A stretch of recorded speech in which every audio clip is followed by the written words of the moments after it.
hoop dat dit nou beter is. Kan julle my goed hoor vir die mense die binnekom?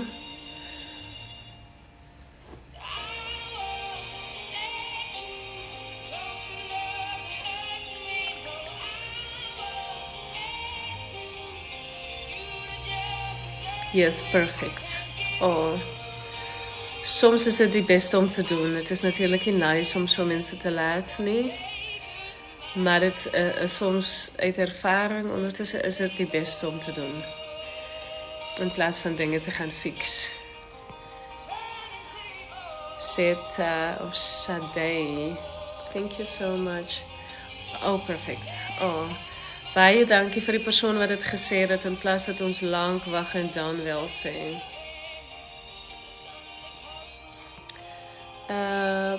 Polse. Oh, welkom. Mooi dat je hier is.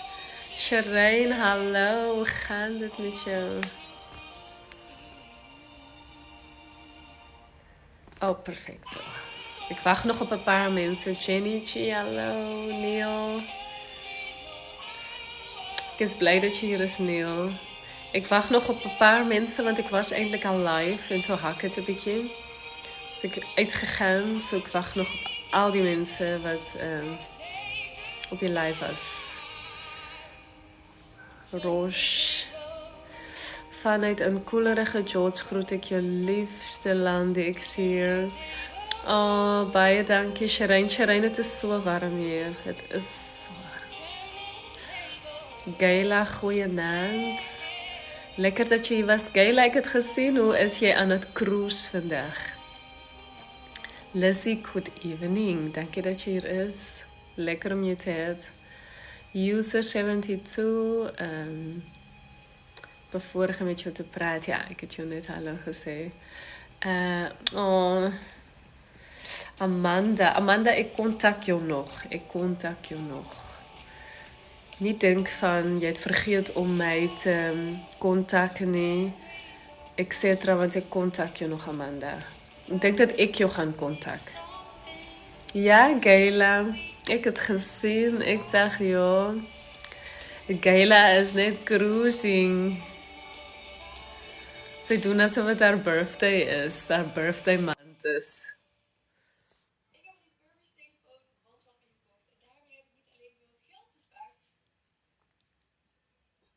Ja, Amanda, ik heb het niet vergeten, nee. Hallo, Nisi. Maar ik heb nou, ja, ik heb natuurlijk die tickets en die. Oh, Gayla, this is sweet. Jolandi, Carina. Yes, Lucy, I understand. Ik wil nog iets beantwoorden. Oh ja, Amanda. Ja, ik heb nog eerst iets wat belangrijker dingen, Amanda. Maar I am coming back to you. Didn't forget. Hoe gaat het, Nisi? Je lijkt prachtig vandaag. Sorry, je hebt prachtig gelijk in die video. Het was lekker om het te kijken. Ronel, welkom. User. Guys, ons begin oor 5 minuten. Ik heb eindelijk al begin, een beetje. We gaan al 5 minuten. Ik is blij. En als je nou een iPhone-armer, iPhone-geldarmer.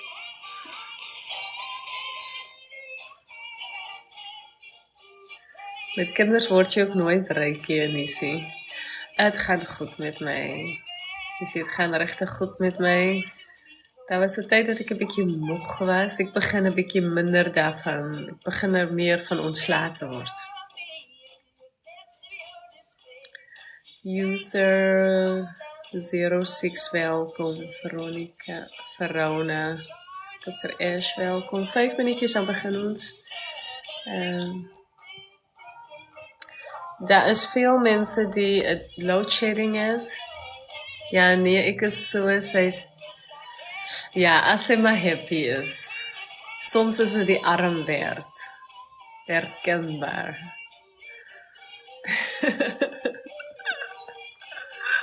As sy my happy is, and you know what, Nisi? Jy het nou 'n dansmaatjie, want sy is nog happy, hè. Sy bly in haar happiness, so maak gebruik daarvan. Geniet van het saam dans, want sy is nog happy.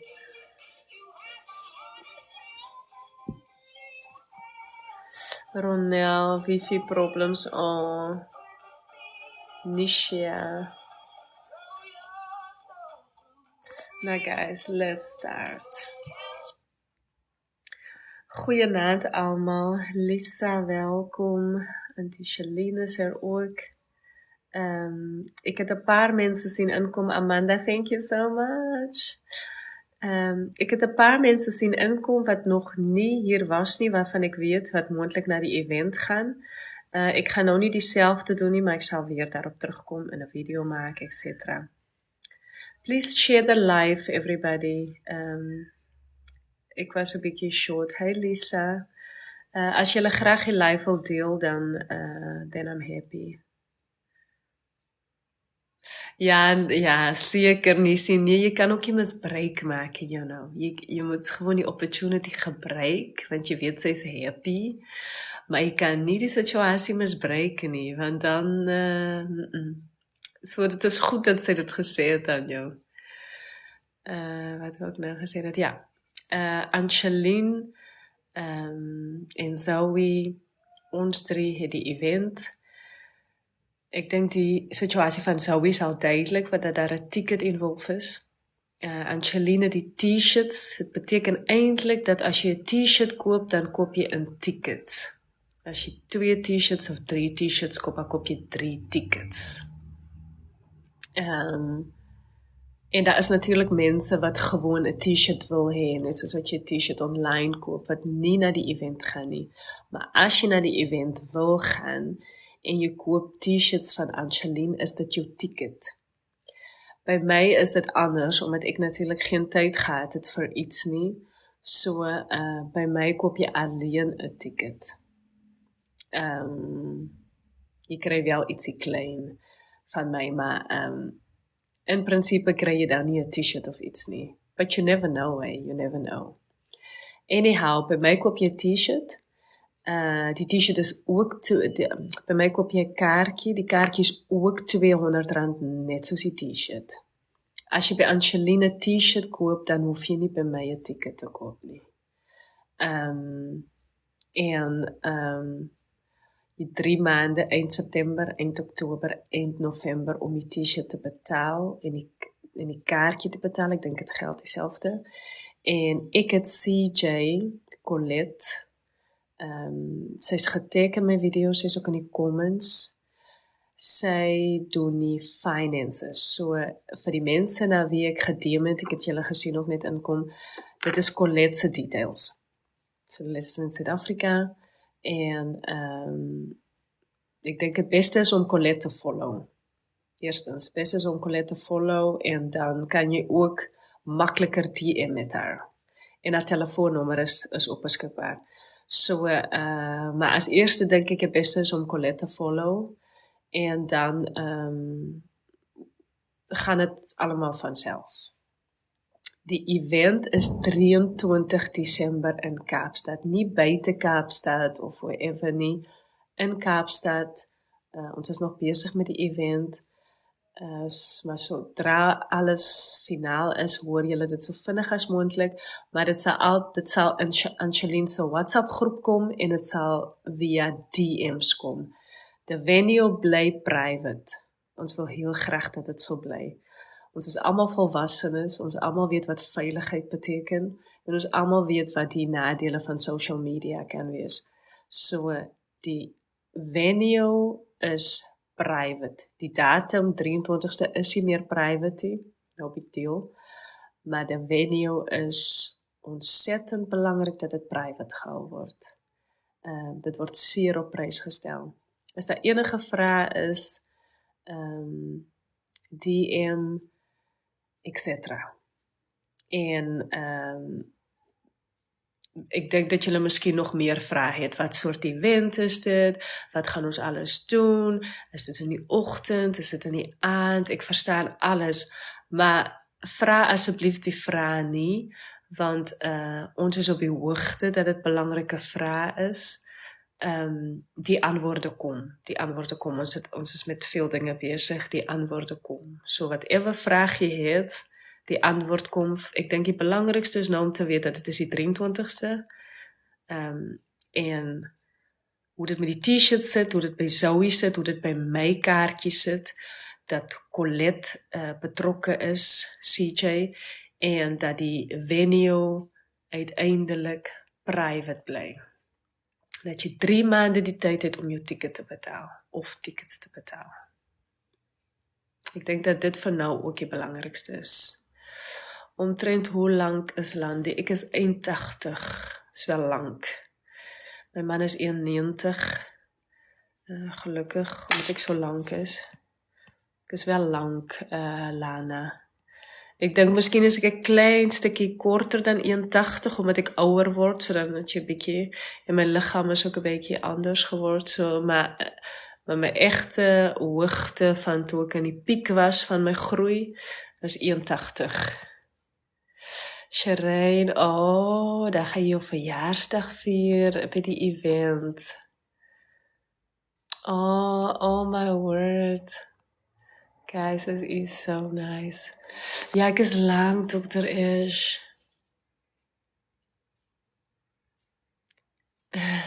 Ja, ek is lank, ek is 81. Het is wel bijzonder, want veel Suid-Afrikaners is nie so lank nie. Suid-Afrikaners is gemiddeld. Ons is wel lank, maar ons is gemiddeld lank. En veel vrouwen is nie so enorm lank nie. Ons het natuurlijk ook veel lang vrouwen in Suid-Afrika, maar die gemiddelde vrou in Suid-Afrika is nie kort nie, maar ook nie lank nie. Ons is wel...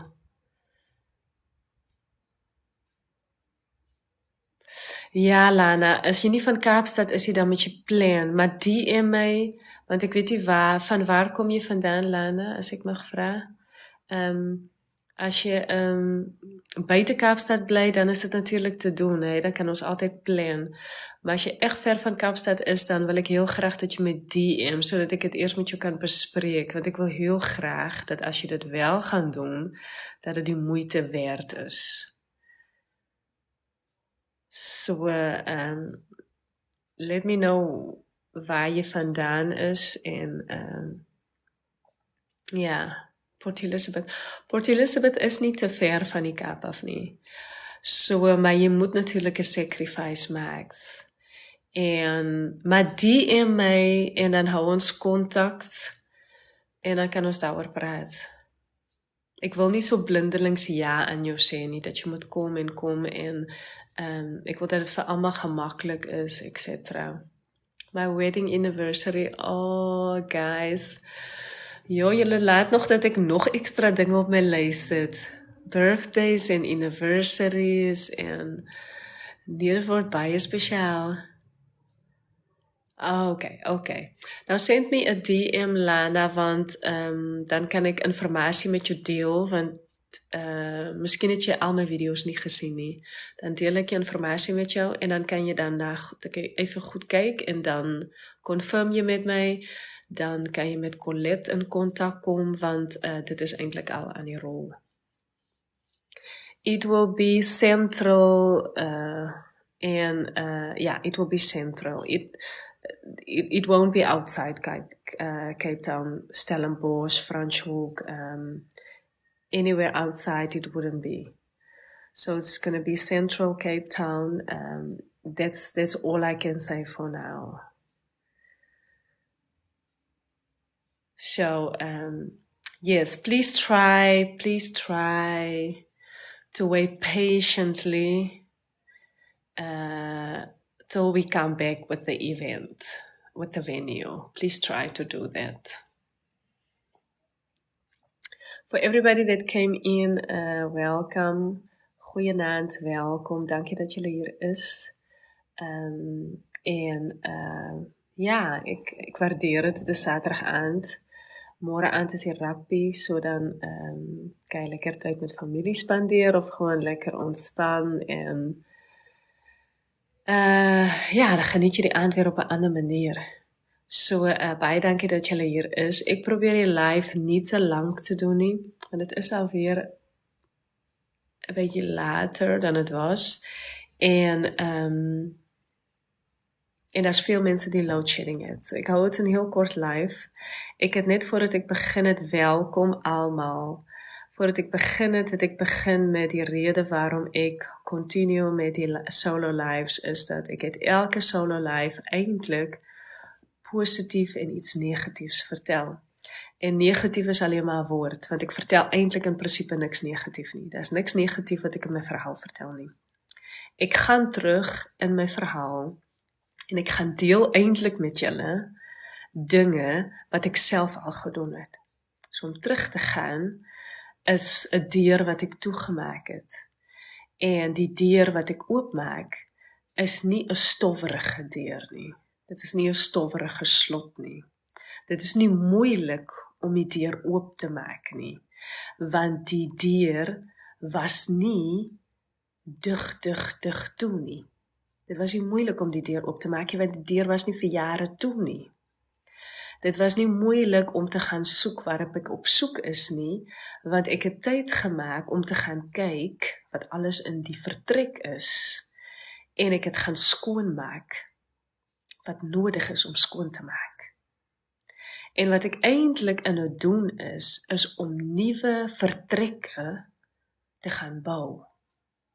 Maar omdat dit so deel is van jou lewe, moet jy daarvoor tyd maak, en jy moet gaan heel, en soms beteken ook dat jy hier moet sit, en dat jy moet praat. Jy kan ook 'n boek skryf, jy kan enigiets doen. Jy kan op 'n berg staan en jy kan skree, en jy kan 'n therapist gaan sien. It doesn't even matter. What matters is dat jy tyd maak om die deur oop te maak 'n keer. En the achievement in die deur is, of van die vertrek is dat dit nie meer stofferig is nie. Die interessantste van die deur en vertrek is as jy dit oopmaak, dan gaan ontdek jy elke keer iets anders.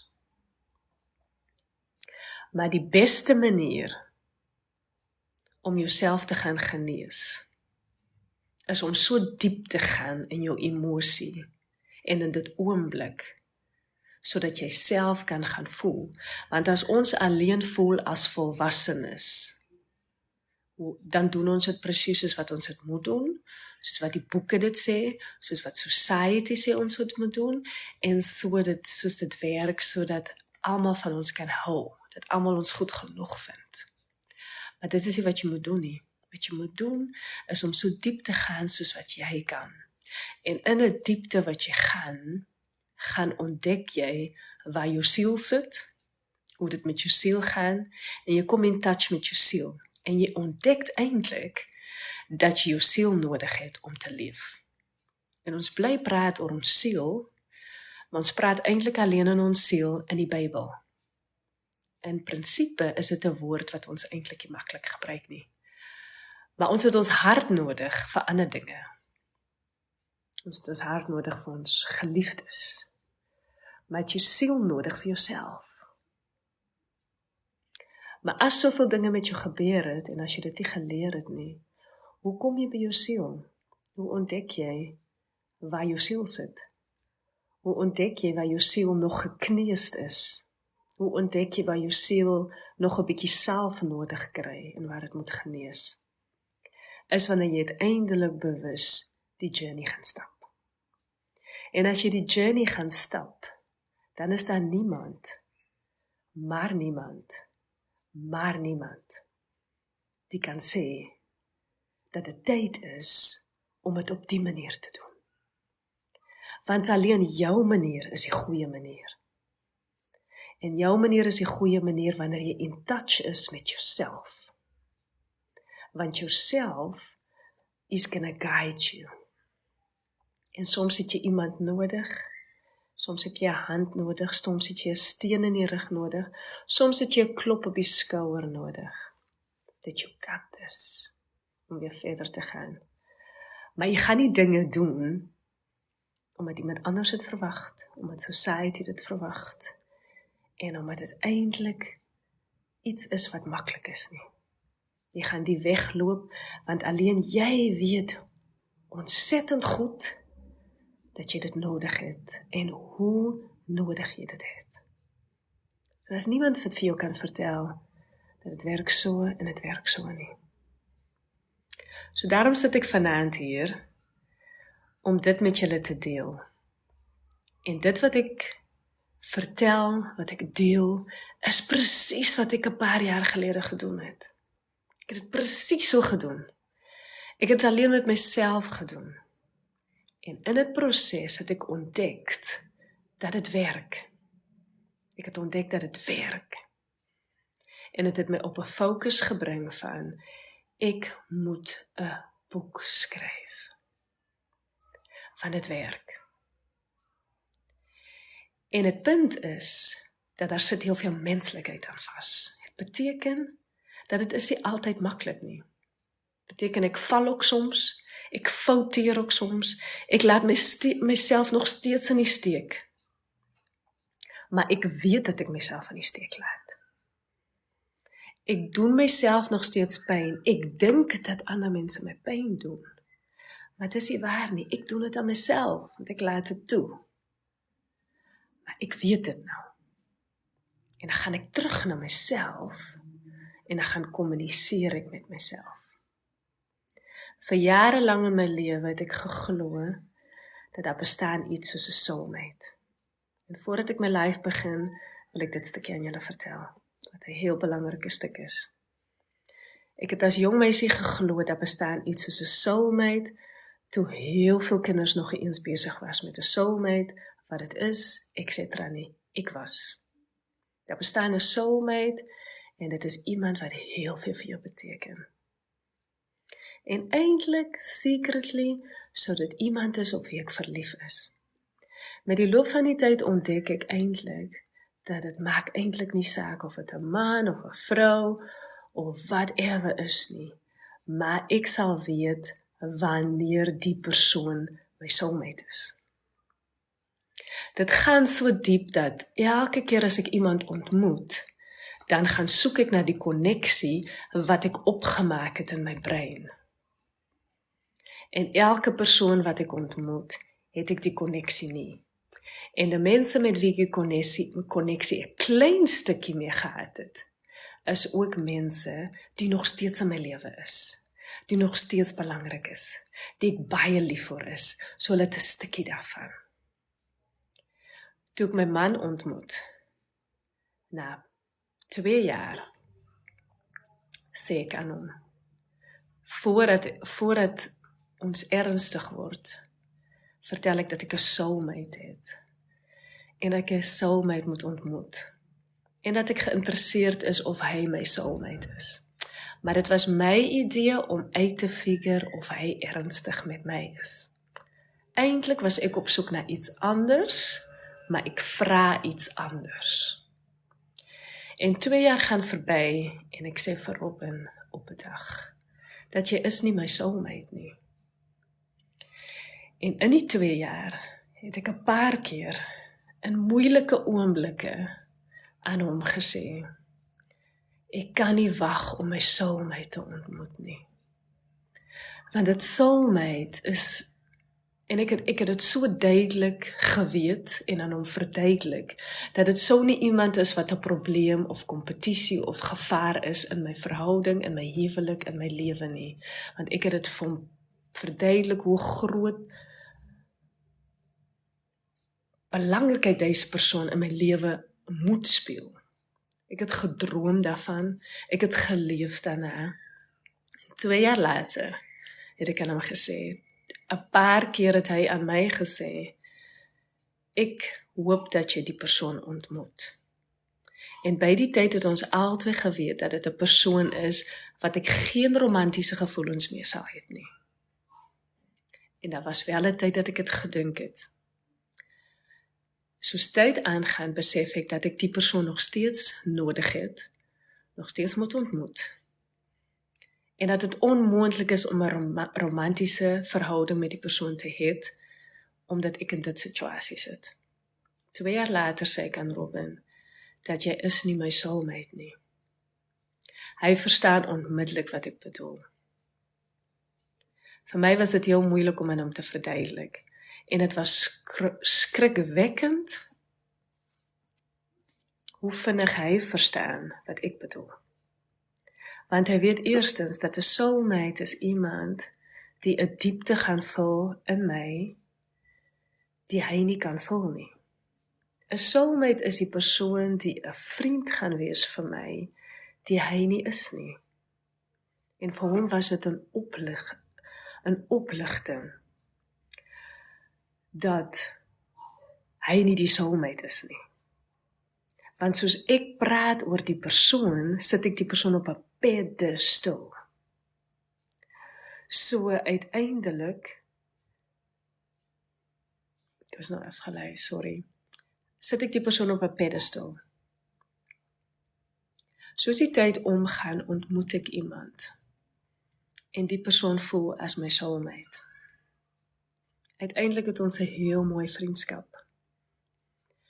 En het vriendskap beteken vir my ontsettend veel. Het voelde letterlik en figuurlik na iets wat uit die hemel geval het. Het is net wat ek nodig gehad het. En het presies my laat voel soos wat ek gedink het, wat het hoort te voel met loop van tyd. Uiteindelik het ek 'n goeie vriendskap met iemand, wat uiteindelik toch 'n klein bietjie ongesond is.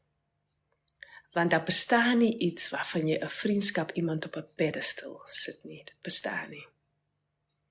In feite, dit was iemand waarvan jy sou gedink het, wow Landie, hoe kan jy so iemand op 'n pedestal sit? But I did, want ek het geglo aan die konneksie wat ons met mekaar gehad het. En uiteindelik gebeur daar op 'n dag iets, waarvan die persoon uit my lewe gaan. En ek moes rou daarvan. Ek moes nie rou van het feit dat die persoon 'n mens is nie. Ek moes nie rou van het feit dat die persoon gevoel het soos 'n suster, 'n broer, 'n oom, 'n auntie, 'n nig, 'n neef, 'n ouma, familie. Een persoon. How can you put so much pressure on one person? Ek moes nie gerou het daarvan nie. Ek moes gerou het van dit gevoel wat ek myself wys gemaak het vir jare. En in my healing proses gaan ek in 'n heel diepe healing in friendship. En in that healing in friendship gaan heal ek met alle vriendskappe wat ek ooit verloor het. En ek het nooit geweet dat jy dit moet doen nie. Ek het nooit geweet dat dit bestaan nie. Ek het bietjie geweet dat dit bestaan, maar ek het nie geweet dat dit so ernstig is nie.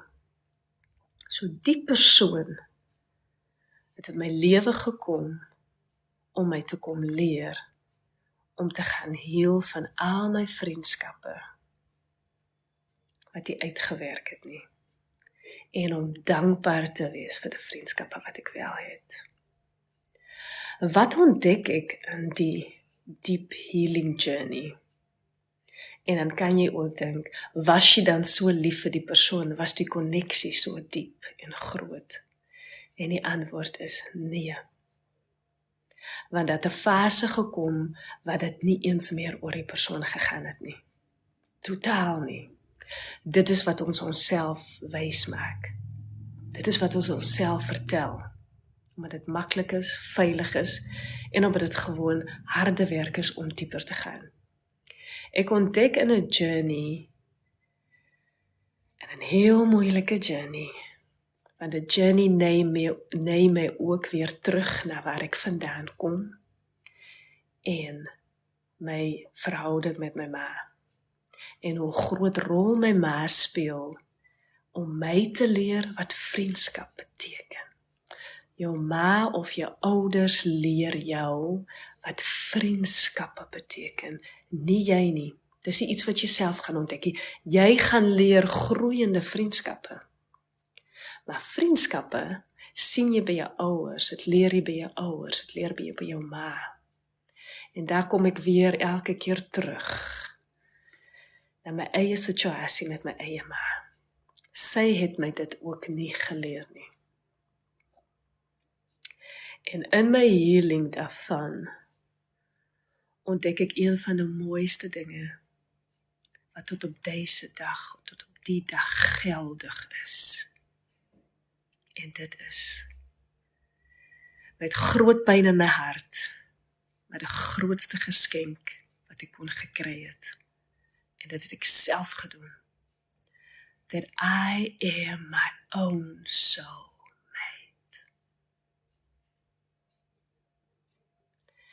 En die vraag is, jy nodig jy 'n genius om het te vertel nie, of dit idee te het nie, of daaraan te dink nie. Dit het jy nie nodig nie.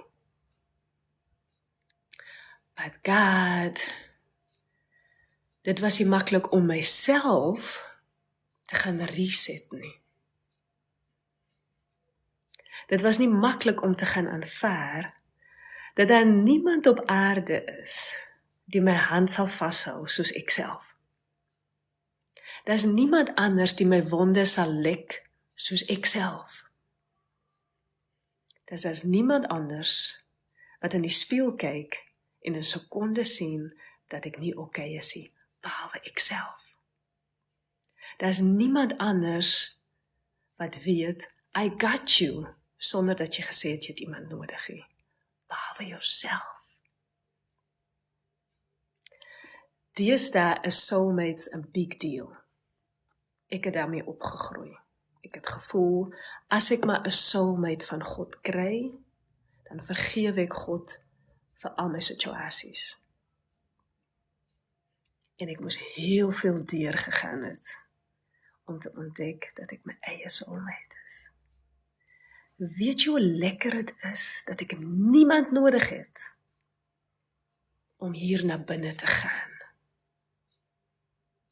Maar ons dink ons het 'n soulmate nodig daarvoor.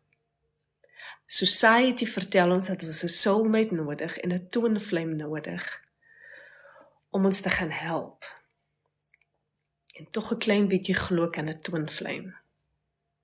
Maar 'n soulmate is iets wat jy self is.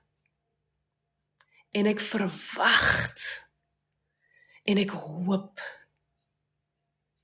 dat elkeen dit soulmate in syself vind. Dat elkeen dit verhouding met homself gaan bou. Dat elkeen dit liefde wat jy niemand anders gee, aan jouself gee. Want dit wag op jou. En daarop sit ek hier vanaand. Ek sit nie vanaand hier omdat ek in 'n ou verhaal vassit nie. Ek sit nie vanaand hier om lekker terug te gaan in die verlede omdat dit lekker is nie. In feite, dit is heel anders. Het is nie lekker nie, het is heel anders. Ek sit vanaand hier omdat ek wil dat jy in balans kom met jouself. En ek weet ook heel goed dat ek dit nie vir jou kan doen nie. Ek weet heel goed dat jy dit self moet gaan doen. Maar ek weet ook goed dat jy 'n saadjie nodig het daarvoor. Dit weet ek het beste. Soos ek hier sit vanaand, dan sit ek hier vir my negatiewe verhaal nie. Ek sit hier om 'n saadjie te plant. En as ek 'n kompliment kry, dan doen dit my ontsettend goed. Maar eintlik hoop ek, dat oor 2 jaar of oor 5 jaar, dat iemand my opbel, of my 'n boodskap stuur, en sê, you know what, Landie, I am my own soulmate. Jy kan het nou ook sê, maar wanneer jy dit die dag aan my sê, of aan my skryf, dan weet ek waar jy is in jou lewe. Dan weet ek wat se abilities jy in staat is. En daarom sit ek eintlik hier vanaand. Daarom sit ek in live, solo live 9. Daarom sit ek hier om 'n verhaal te vertel. En ek kan enige ander verhaal gaan kies. Maar is dit nie die beste om my eie verhaal te gaan haal nie? Is dit nie die beste om my eie weg te loop nie? En is dit nie die bedoeling om te sorg voordat jy doodgaan eendag, dat jy 'n saad geplant het? Dit is 'n verantwoordelikheid wat elk mens op sy skouers moet dra. So let's start tonight. It also means there is nothing and nobody that can change my mind. Because I know how important this is. So I'm going to start the live. Ek vertel in my laaste live dat ek eintlik 'n heel gesonde gesin creëer. Met 'n liefde van my lewe en 'n seun wat alleen maar seëninge, liefde, blessings vir almal en vir elkeen beteken. 'n seun wat my oorweldig met liefde en dat ek die keuse maak om er 100% van te geniet. En in die proses bou ek 'n verhouding met my seun. So ek was nie sy ma nie. Ek het 'n verhouding met my seun gebou. En dit is een van die mooiste dinge wat ek gedoen het. En waarom is dit moontlik? Dit is moontlik omdat ek die pad gestap het. Omdat ek moeg was om dit toe te smeer tot later. Daarom kon ek 'n verhouding bou. Ek kon nie alleen lief is vir my seun nie, soos enige ma nie. Ek kon nie alles doen vir my seun soos enige ma nie. Ek het dit ook gedoen. Maar ek kon 'n verhouding met my seun bou. 'n Verhouding met my seun is meer waardevol vir my dan liefde en dan die woord mamma. En as ek dit sê, dan weet elke ma wat dit beteken, omdat dit woord soveel beteken. My verhouding met my seun is vir my belangriker dan het woord mamma. Uiteindelik kry ek 'n dogter. En 'n dogter of 'n tweede kindjie is eintlik iets wat ek nie wou gehad het nie.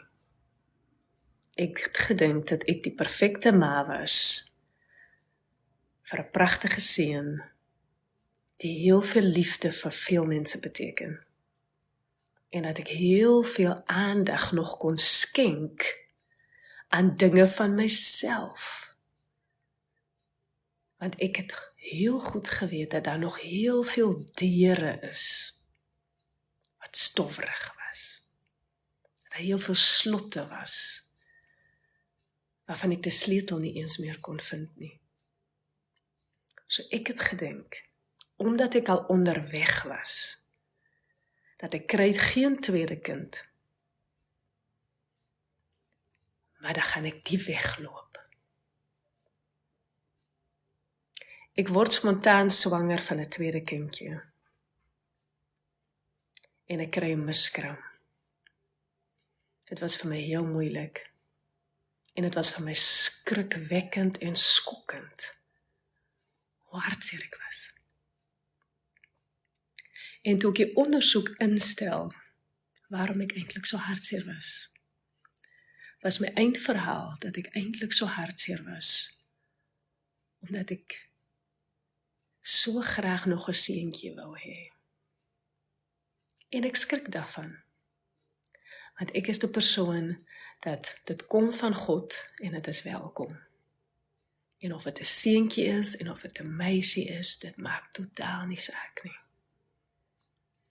Maar diep in my hart het ek gevoel ek het my seentjie verloor. Ek het die seentjie verloor wat by ons gesin gepas het. Wat in ons gesin moes gewees het. Dit was my grootste pyn. Ek moes gaan heel daarvan en hoe het dit my gehelp?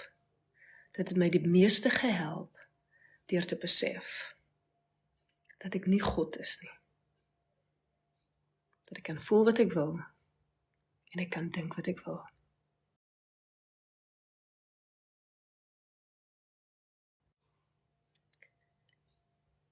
En daar het ek rus ingekry, dat al was het 'n seentjie en al was het 'n dogter, dat die bedoeling was dat ek het miskram moes kry.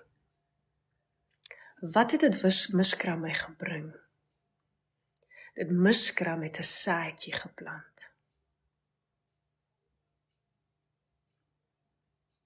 En het saadjie was, dat hoe beter ek voel en hoe beter ek genees, kry ek vir die eerste keer dit egte gevoel, dat ek wil heel graag vir 'n tweede keer mamma word. Dit was heel mooi. Met my seun het ek dit nie gehad nie. Met my seun het ons 'n keuse gemaak. In dit keuse het ek geweet dat ek maak 'n goeie keuse, ek maak verantwoordelike keuse, en ek maak 'n keuse met 'n lewenspartner, wat verantwoordelik is, wat liefdevol is, wat altyd vir my kies, en waarvan ek weet, dat hy nooit op 'n dag sal verdwyn. En daarom het ek 'n eerste kind. En het miskram met 'n saadjie geplant, wat my die gevoel gegee het, dat ek graag mamma wil word. Dit was pragtig. Ek was iemand wat vinnig swanger word, so die oomblik dat ek dink ek wil swanger word, was ek al swanger. Al 2 kere, al 3 kere. So ek het gedink dat ek wil, en ek wens, en ek was swanger. Ek was vir 3de keer swanger, en ek vertel dit aan niemand. Vir 3 weke, na 2 weke, dat ek weet dat ek swanger is, vertel ek aan niemand dat ek swanger is nie. Dat is 2 redes. Dit kan wees omdat ek bang is dat ek weer 'n miskram kry, maar dit kan wees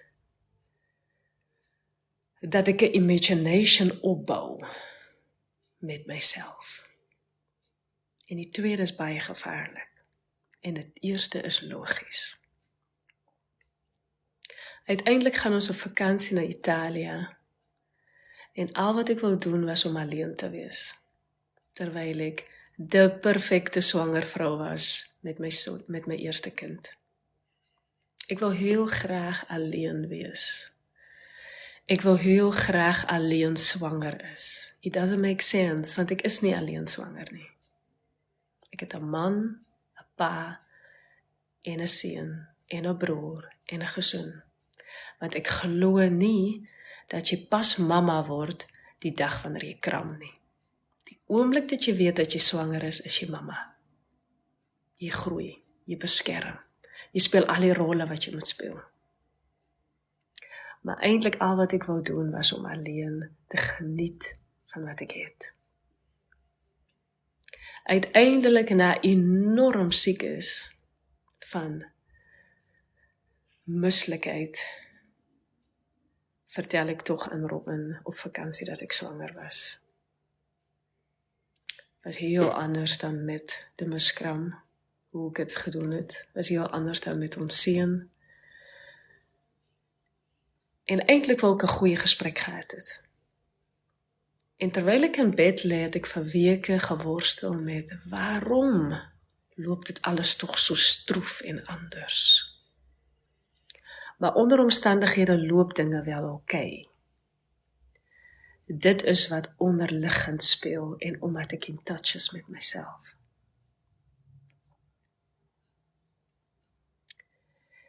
Ek gaan in 'n fase waar ek myself laat glo dat ek het kindjie terugkry wat ek verloor het.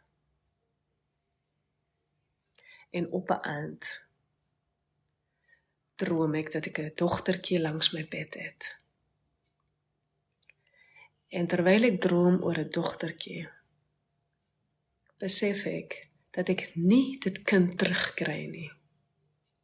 Dat ek gewoon 'n nuwe kind kry. En dat dit tyd is om dit hoofstuk af te sluit. En dit het ek gedoen. Het was heel moeilik. En dit het ek gedoen. Uiteindelik maak ek weer 'n harde keuse, net soos die eerste keer. En dit was nie die bedoeling nie. Met ons eerste kind het ek aan my man beloofd. As ons ooit weer swanger word, dan mag hy kies of ons die geslag gaan weet of nie. Maar die eerste keer kies ek dat ek dit nie wil weet nie. Uiteindelik maak ek self 'n keuse. Ek maak nie 'n keuse saam nie. Ek laat nie die keuse toe aan Robin soos dat ek het beloof het nie. Ek maak 'n persoonlike keuse. En het keuse was dat ek wil nie weet wat soort kind ek in my dra nie. Ek was so ernstig daarin dat my man geen keuse het om dit te aanvaar nie. Gelukkig het ek 'n maklike man, 'n begripvolle man. 'n Man wat weet dat al sê en doen ek iets, that doesn't make sense. Ek het er wel goed oor nagedink.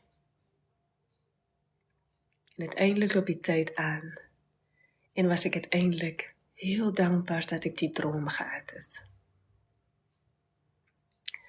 5 maande swanger, en ek voel eintlik vir die eerste keer nog steeds nie ready om aan die wêreld te vertel dat ek swanger is nie. En ek vra myself, but why? Why? It's a privilege. You're healthy, the baby is gezond, almal is happy. En uiteindelik verjaar my man, en ons besluit om dit op die aand op sy verjaarsdag aan sy familie te vertel. Ek slaap en ek word wakker om my voor te berei vir die verjaarsdagpartytjie. En 10 minute voordat ons gaste opdaag, voel ek 'n benoudheid in my opkom.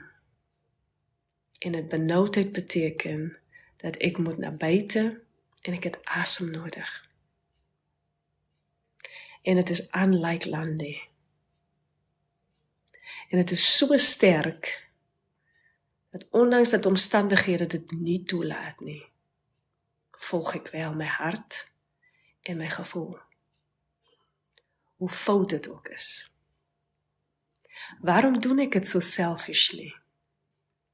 Want ek het geleer dat jy kan altyd terugkom na die bron. Maar daar kom bepaalde tye in het lewe dat jy jouself moet kies. So I did that.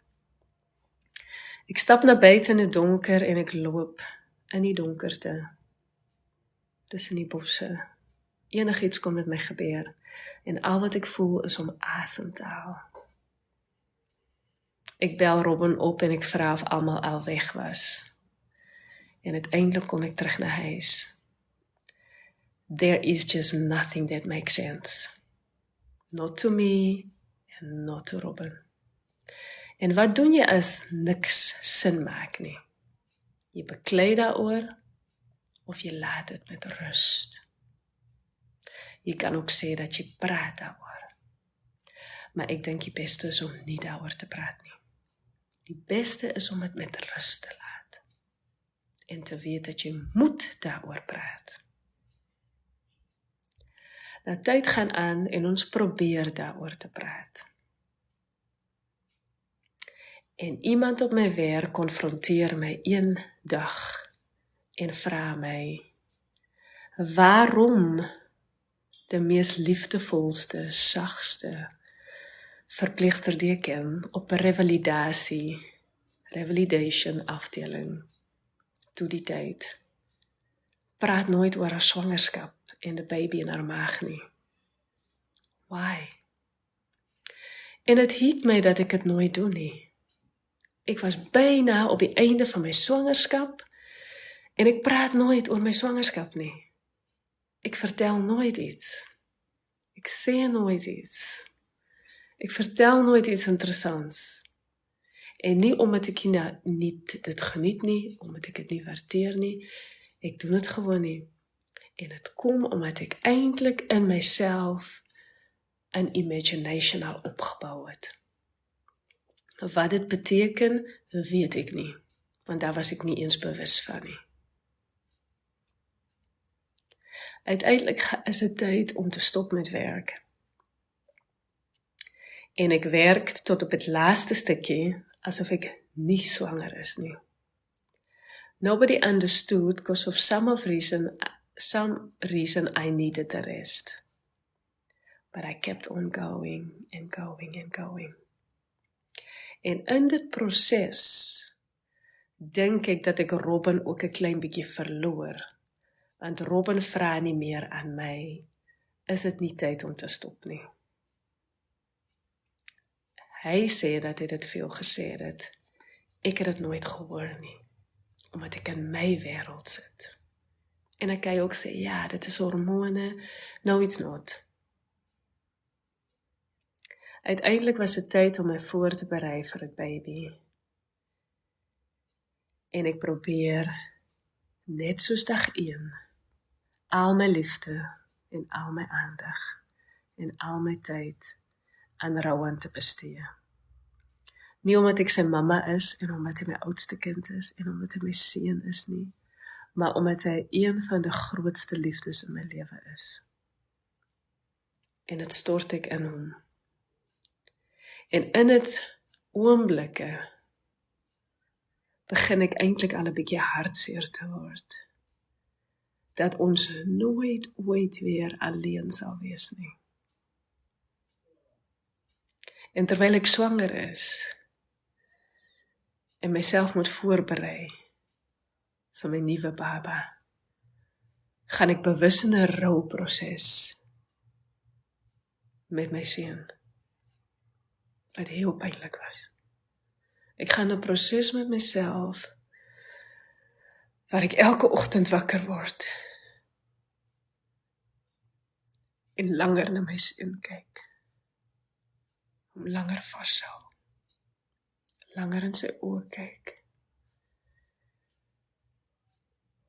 en alles doen wat ons nog kon doen. Nie omdat daar 'n tweede baby kon nie, maar omdat ek moes afskeid neem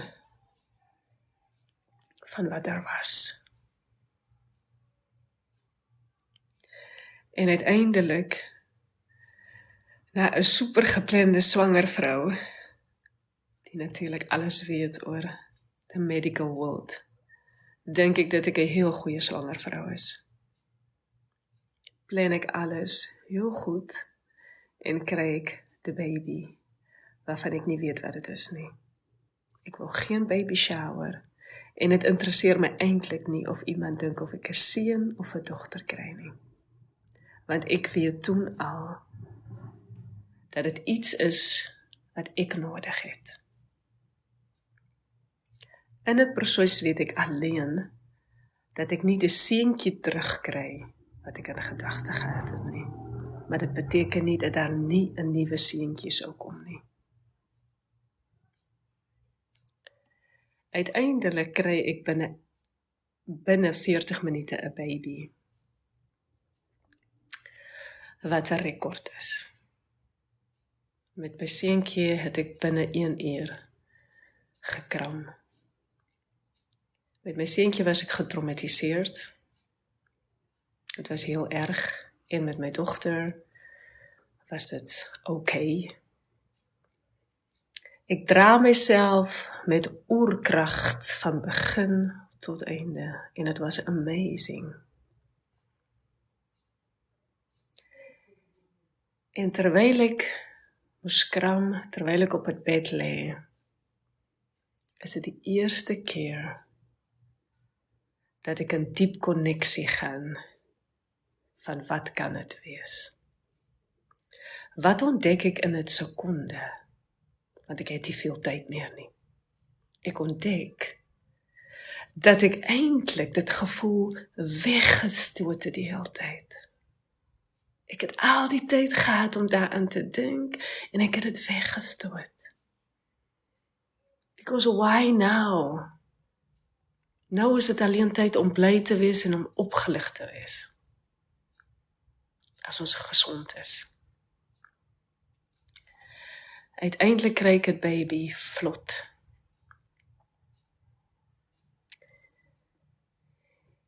En aan my sykant is 'n wit bord. En op die bord skryf die verpleegster die datum, die tyd en dat dit 'n meisie is. En ondanks dat sy haar rug toehou, sien ek dit wel. En ek weet uit my medical information dat die datum daar staan en dat die tyd daar staan, maar ek het dit nie gesien nie. Maar ek weet dat dit daar staan. Maar wat ek wel sien is dat sy skryf meisie, terwyl ek die antwoord nie wil weet nie.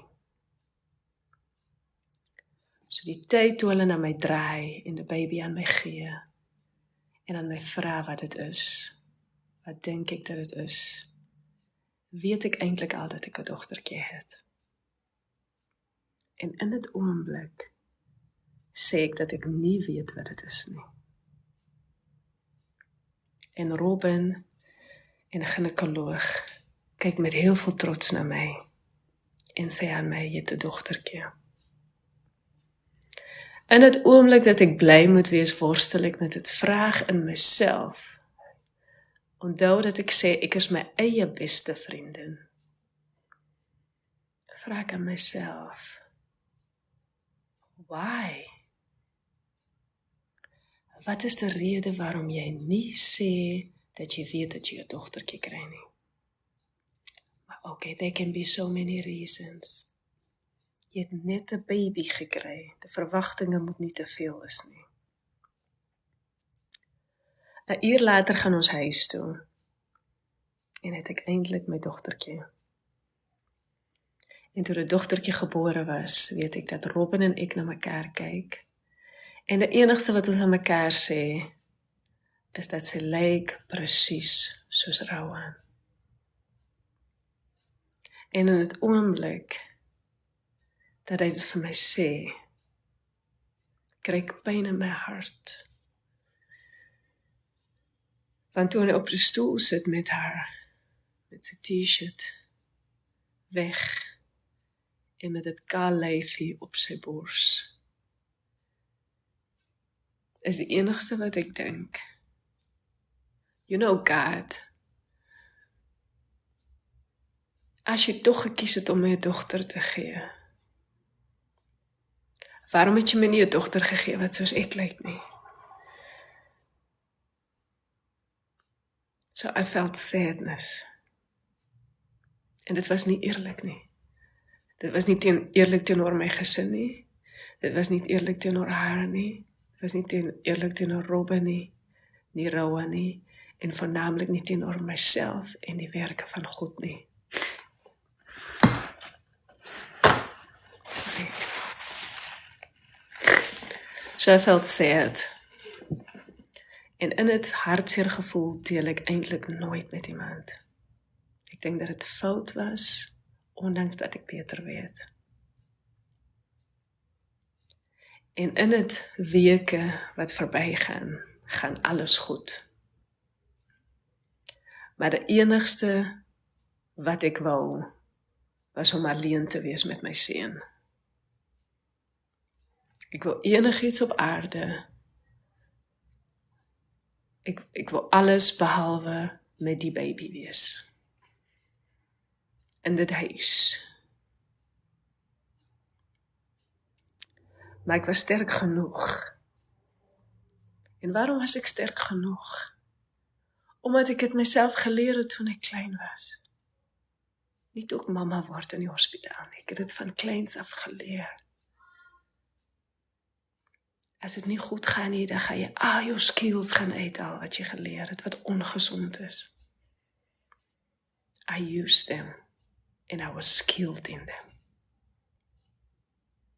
So ek laat myself glo, dat ek baie lief is vir my dogter. Terwyl ek elke dag, as ek wakker word, denk, waarom is sy wit? Waarom lyk sy soos haar pa?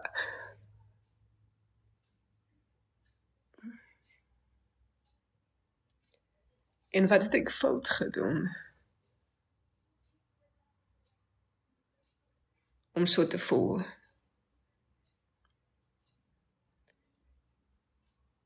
And then again, as bad as it was, in that moment, I was happy that my mother had hurt me so badly. Because in that moment, I knew that I have to try everything.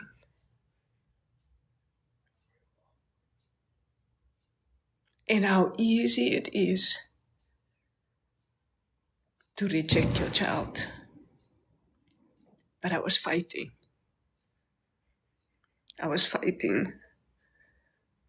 And in that fighting, it felt like I lost everything inside of me that I worked so hard for. Because I didn't want to be close to myself. I was mad at myself. Ik was so kwaad op myself dat ek nie harder kon werk nie. Dat ek haar nie kon aanvaar vir wie sy is nie en hoe sy lyk nie. En 2 maande gaan verby, 3 maande gaan verby, 4 maande gaan verby. En in dit 4 maande verlang ek elke liewe dag na elke sekonde wat ek met Rowan gehad het, terwyl ek eintlik al afskeid geneem het en terwyl ek so hard gewerk het om het goed te doen vir myself, vir my gesin, vir almal. And I felt that this child would have healed me. And all I needed was to be somewhere alone with my little boy. And that's it. And it was hard work to realize and to make myself believe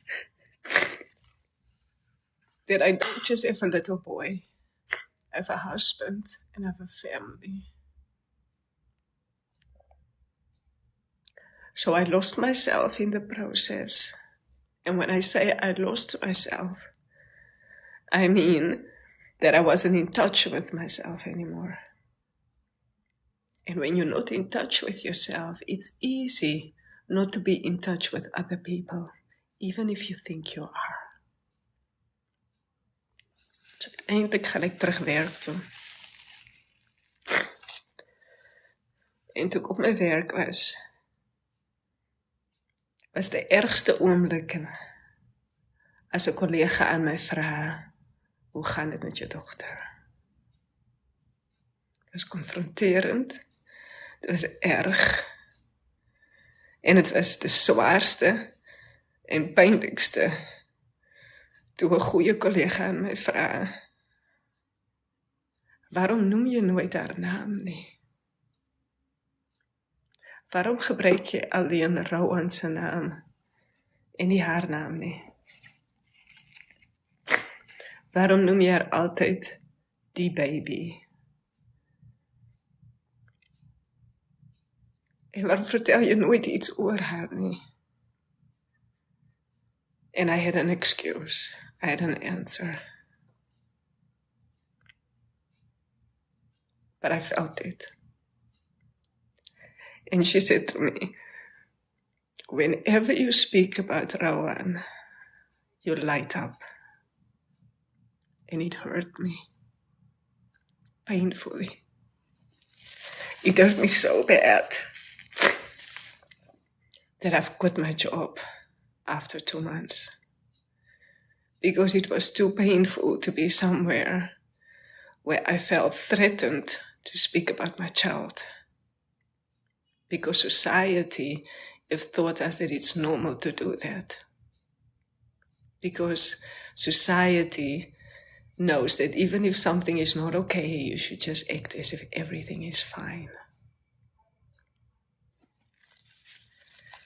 But I felt I was in control. I wasn't balanced, but I was in control.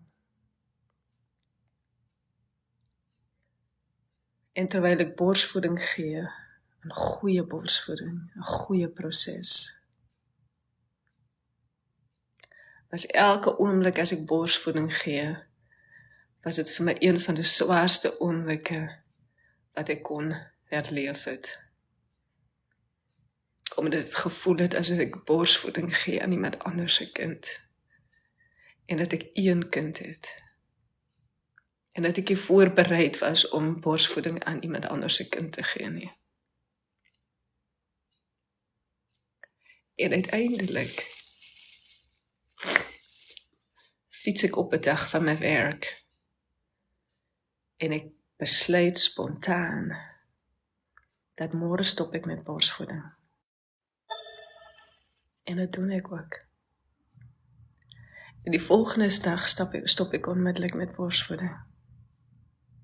Ek bou nie af nie, ek het geen planning nie. Ek stop onmiddellik. En het voel in het proses asof dit borsvoeding die enigste band was wat ons nog gehad het. Want toe die oomblik dat ek stop met borsvoeding, voel dit asof ek nog meer in dit gevoel inval. En hoe meer dit gevoel my oorweldig, kom ek op dinge waarvan ek keuses maak, inklusief stop met my werk. Uiteindelik, 2 weke later, begin ek 'n nuwe werk. En die rede waarom ek stop met my werk was om te rus. Om tyd vir myself te neem. Om aandag vir myself te gee. Om tyd met my baby te hê. 2 weke later het ek 'n nuwe werk. Sinds ek moeder is, werk ek human en is 'n privileged. En ek gaan werk byna 24/7 vir 5 maande. Byna. Robin sorg vir Landie. En ek maak asof dit die normaalste saak in die wêreld is. En in het proses waar ons sit as gesin, is ek so kwaad op my gevoelens, dat daar een incident gebeur wat sorg, dat ek byna my man haat. En hoe weet ek dat ek byna my man haat? Omdat ek my moeder gehaat het. So ek weet hoe dit voel. Ek weet hoe om na die plek te gaan. Maklik. Nobody wants to be there. But that's how I know. Is dat ek eendag so gefrustreerd voel in my gevoelens.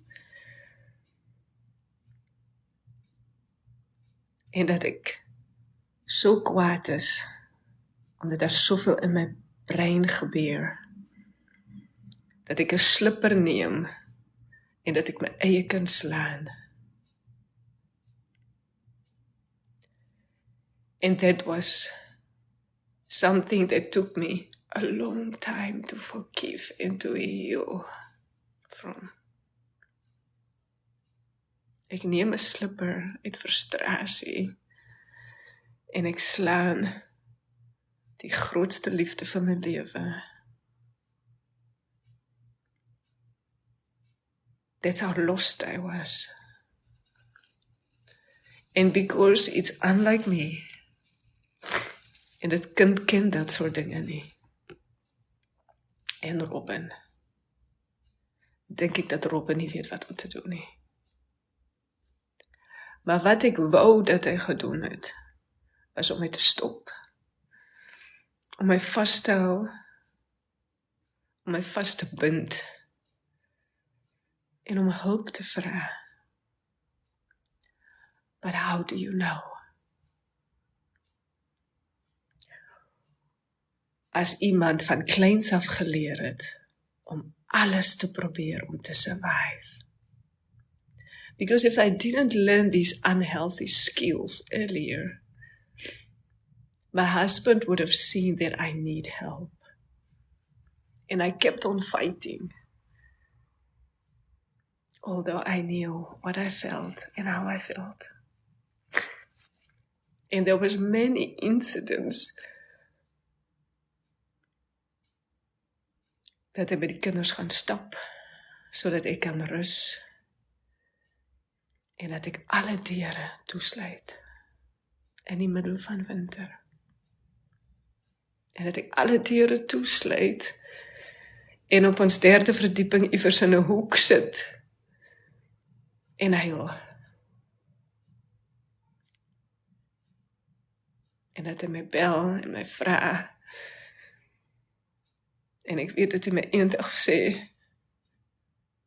Landie, sy lê in die prem, en sy lê hier al 'n uur in die koue. Met alleen 'n kombersie. En dat daar niks in my moederhart gebeur nie. Absoluut niks. Dat ek haar sit in het hoek, en nie opstaan nie. Uiteindelik het hy na sy ouers huis gegaan met haar. As hy my alleen met haar laat, dan is ek woedend. En ek kan aan niemand verduidelik waarom ek so woedend is nie. En in het woede is ek kwaad en hartseer dat ek rou aangeslaan het. En dat ek ook nie die tyd neem om sorry te sê aan my kind nie. Because I just can't. We blame people that is so hurt. And then they hurt us. And then we expect them to say sorry. But you can't. I know that's what we expect, but you can't.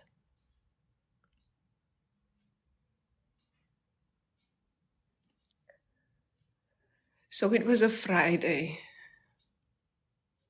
And I lived day to day to day. I refused to pray. I just didn't want to pray. And I had a friend who I said, you know what? Ek voel dat ek nie lief is vir my kind nie. En sy sê, dit mag jy nie sê nie. En die oomblik toe sy sê, jy mag, toe slaan iets in my toe. En al wat ek hoor is het woord, mag nie. En in 'n parkie gee iemand my 'n kompliment en iemand sê, jy het die pragtigste 2 kinders. En in het oomblik sê ek vir haar, so pragtig is my kinders nie. En sy sê, hoe kan jy dit sê? En terwyl ek thuis kom, besef ek hoe erg dit was om dit te sê. Hoe kan ek dit sê? Wat in het proses gebeurde is, dat ek so stikkend is, dat ek nie eens meer liefde aan die mense vir wie ek lief is kon gee nie. So when we are so hurt, the people that we love think that we can never hurt them because we love them. But yes, we can. Yes, we can, because our cup is empty. And love is not enough.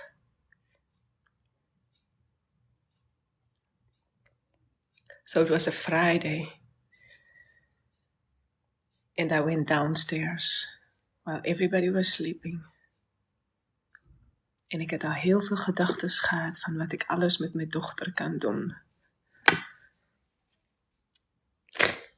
En eintlik wat ek denk is dat ek wil niks doen wat haar pyn doen nie, maar ek wil gewoon dat sy weg van ons gaan. It feels like she doesn't belong here. She doesn't belong with us. She came to destroy us.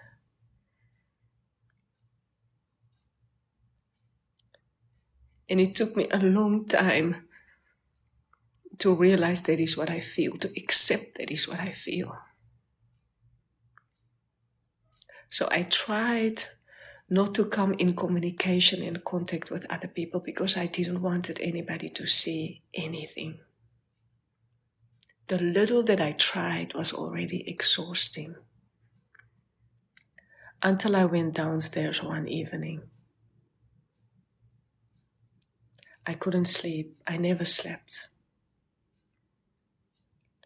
And that was also terrible. Ik ga naar onder toe en ik zet die TV aan in die nacht.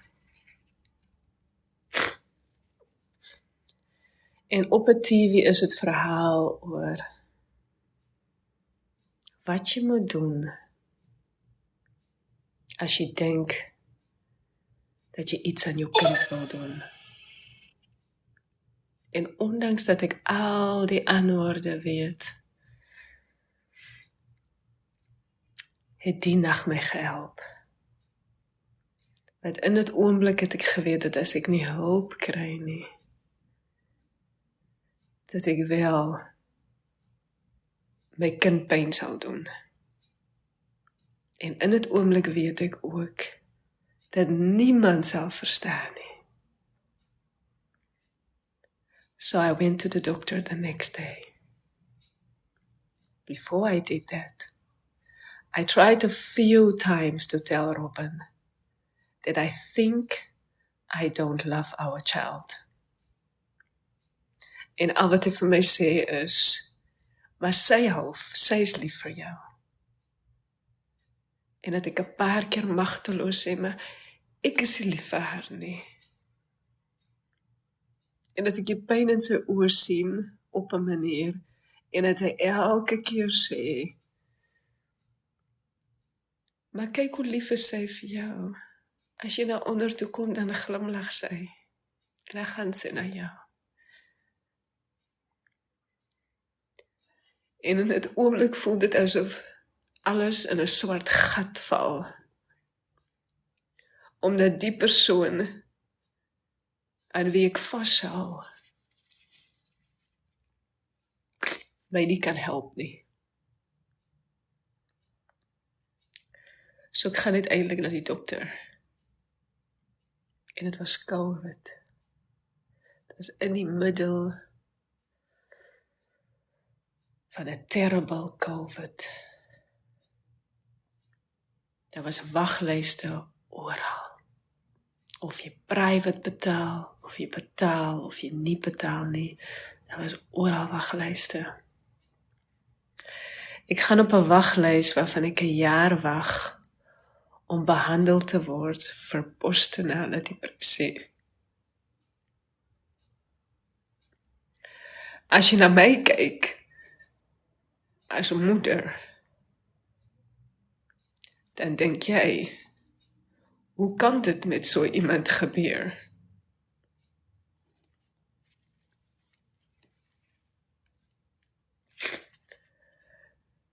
Wat 'n wonderlike ma is sy vir Rowan. Hoeveel vroue het sy gehelp met Rowan? Hoeveel mamas het sy in die hand geneem? Sulke mamas het ons nodig. Hoe kan dit met haar gebeur? Wat het met my gebeur?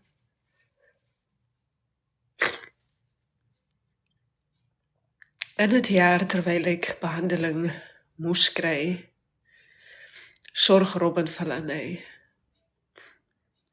And I know it doesn't seem like. Maar Landie kry haar vader as mama en papa. Hy staan op as sy huil. Hy gee haar bottel. Hy trek haar aan. Hy neem haar onder toe. En in alles wat gebeur, kon ek alleen sê, dank God, dat ek hom gekies het as papa.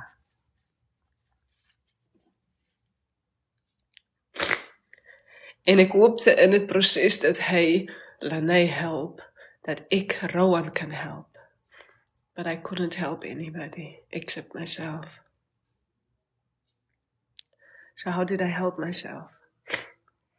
I went to work 24/7. It was COVID. It was needed.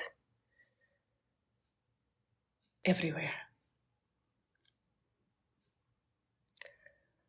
I worked 24/7, and it made me feel good and better under circumstances because it was COVID. People were dying.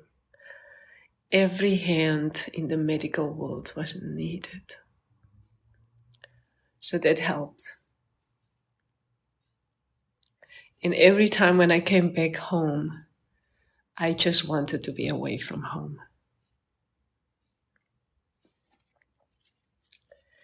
And I started my new job in the process.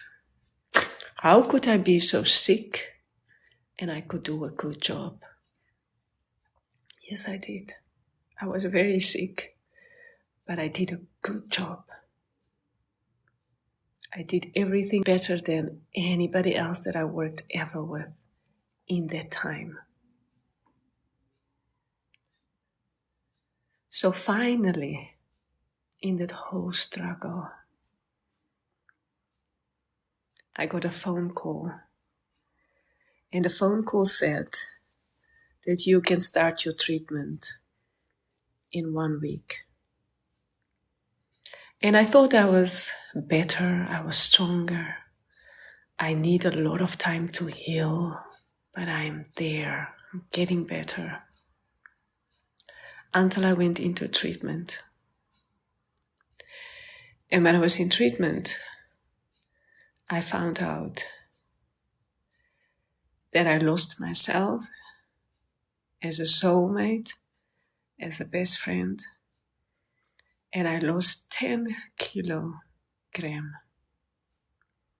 And nobody told me that. I didn't have my best friend anymore to tell me, waarom eet je niet? So nobody told me that. En ik onthou toe die dokter aan my sê, kan jy op die weegskaal staan? Dat daar vele vroue is wat dink, wauw, wat is ek bly. En dat dit alleen emosie by my uitkom. Because if I didn't got that treatment, I could have died. I could have died.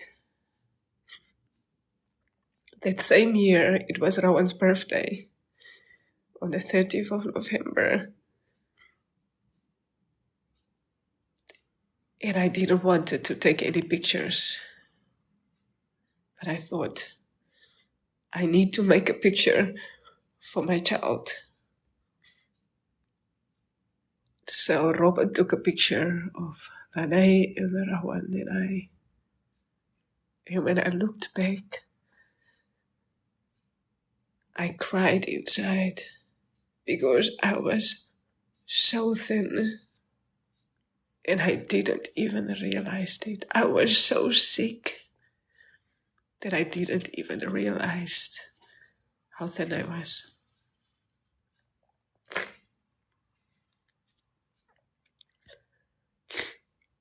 They tried a lot of things because I had a lot of good skills and I do work in the medical world. I can basically help myself. I've learned so much about myself. And there was my husband sitting next to me, and there was nothing he could do to help me besides holding my hand. And I needed more than that.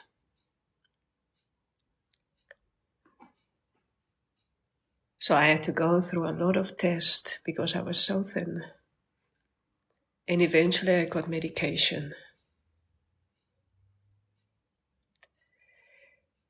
And every time I wanted to take all my medication, or I wanted to write a letter, I had a book and a pen. En 'n afspraak wat ek met myself het, dat as ek vandag dit brief skryf, then I'm gonna do it. And every time when I had that book and that pen in my hand was so heavy. And I'm a writer. I couldn't write the letter. It was able for me to kill myself, but I couldn't write that letter. But something inside of me was strong enough to promise something with myself. That means that slowly my soulmate was coming back, was recovering from something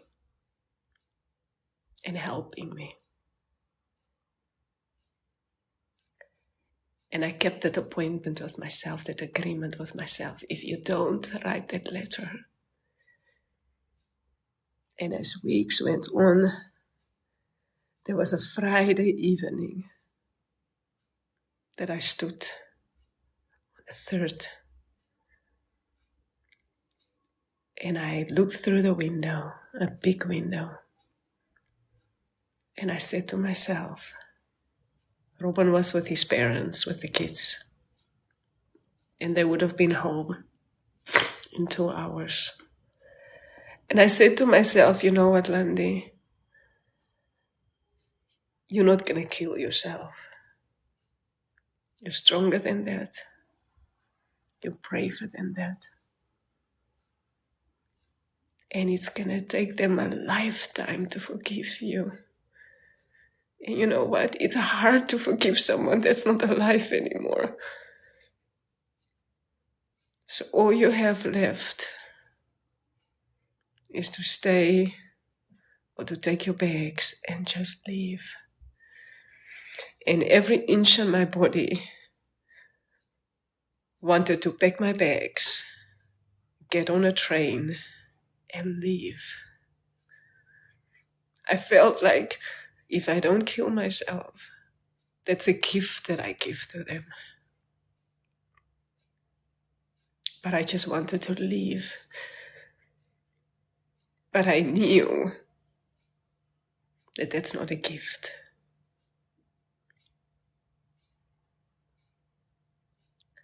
So I went back, I tried to go back to myself and started to speak to myself again for the first time. I started to have conversations with myself, and it was hard. It was hard. And in that conversations, I still refused to speak to God. I even said that I refuse to speak to you. I refuse to speak to God. I know this can happen to anybody, but I refuse to. Because I forgave everybody, and I forgave you, God, for the journey that you've put me on. But I've came this far. How could you put me on this? So I refused to speak to God, and I didn't speak to him. I didn't. I needed to speak to God, but I didn't. And you know why I didn't want to speak to God? Because I didn't want to accept things. I didn't want to serve. I didn't want to go through that pain so that I can get on the other side. I wanted to give up. And in that moment, I thought to myself, how many times, in different ways, did my mother packed her bags and she went on that train? How many times?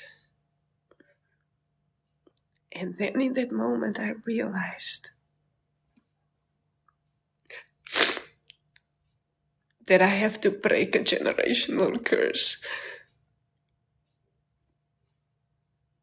And that means that I shouldn't run away, no matter what.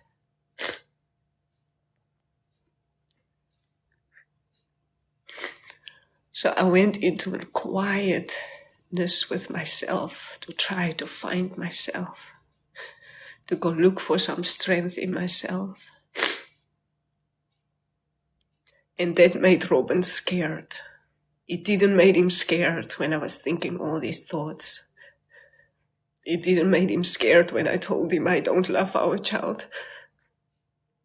But when I became quiet, it made my husband scared. So he told the doctors.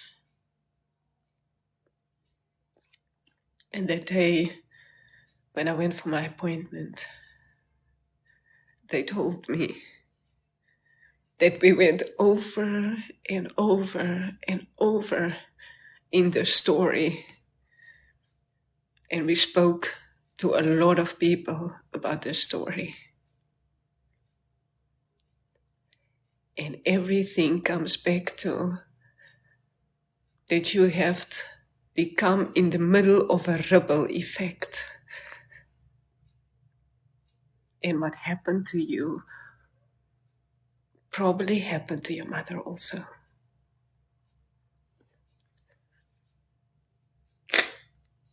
And the only thing I wanted to do was to scream. I wanted to scream as loud as I could.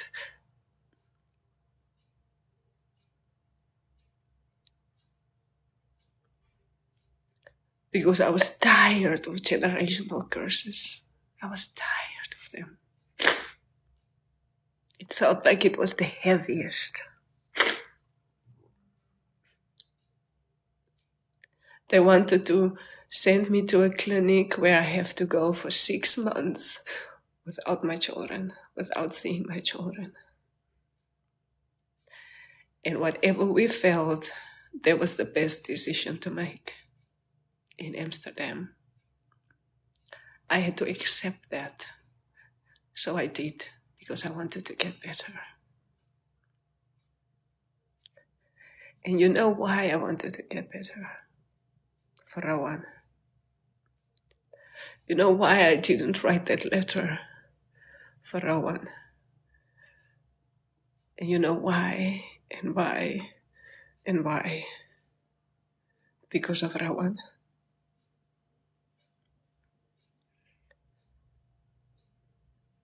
So they said I needed help as soon as possible, and I couldn't wait for 1 month. They sent me to one of the best clinics in Utrecht. And as hard as everything was, and shocking and impressive, I remember one thing, that I had to come back home. And I had to leave Rowan. They just started school. He just started school. I was the mom that would have been everywhere with him, holding his hand. He just started school and I had to tell him that I'm leaving.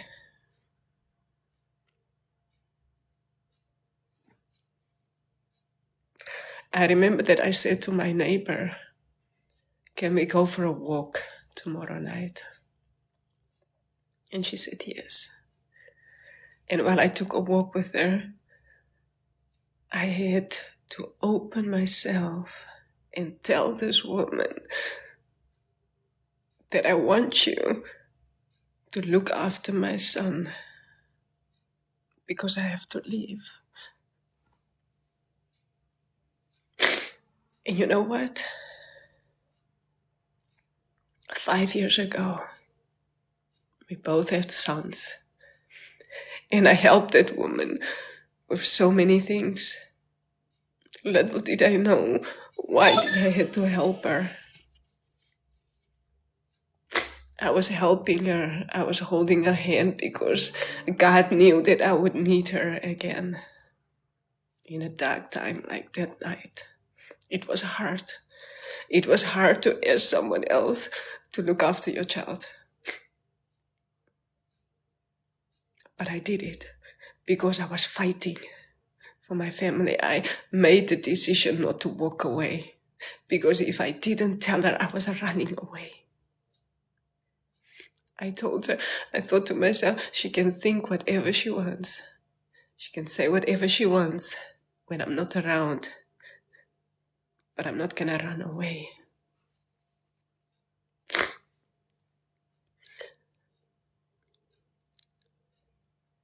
Ek moes na die kliniek opgeneem word.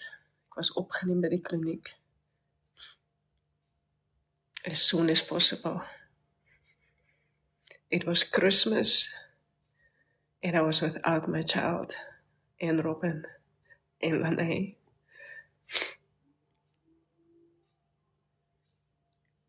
And it was strange because this is the places where I work. And there I was the patient.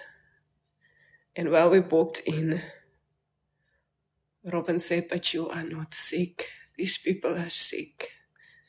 All these people were standing in the hallway and he said, "They are sick and you're not." And I looked at my husband and I said to him, "I am sick. I'm tired of doing this." And in that moment, I felt stronger than I was a few minutes ago. By saying and looking in his eyes and say, "I am sick."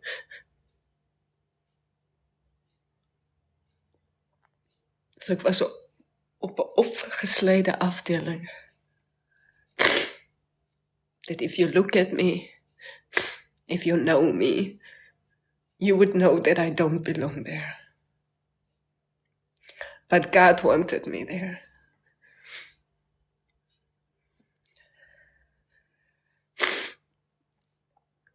They gave me special treatment because they knew who I was. They knew where I worked, etc. But that didn't make me healthy. Dit het nie beteken dat ek nie siek was nie. En vir 2 weke was ek daar opgesluit. And I could see my family only when they picked me up from the door. And every time when I walked that hallway to the door, I could see the questions in my children's eyes. And I couldn't protect them from that. And although they had all these questions, they gave me all these hugs. And every single time, they had a chocolate in their hand.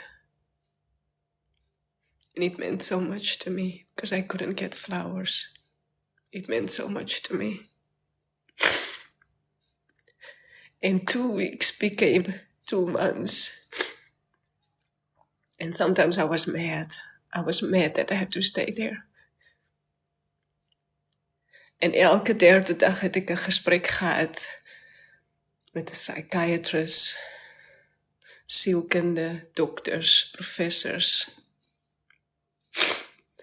And the worst part is that they said, "We need to help her properly because she knows too much." Because they thought I was a psychologist. And it is true. I do know a lot. I know all the medications. I know all the treatments. I know everything. And they wanted to treat me with something that I don't know. So it was hard for them to help me immediately. And the worst part is that when a nurse came to me and she asked me, "Why do you have a blue eye?" And I said to her, "Because I was crying properly." And she came into my room and she looked in my face to see if my husband didn't hit me. And it broke me. Because I've put us in this position that people can think that of us.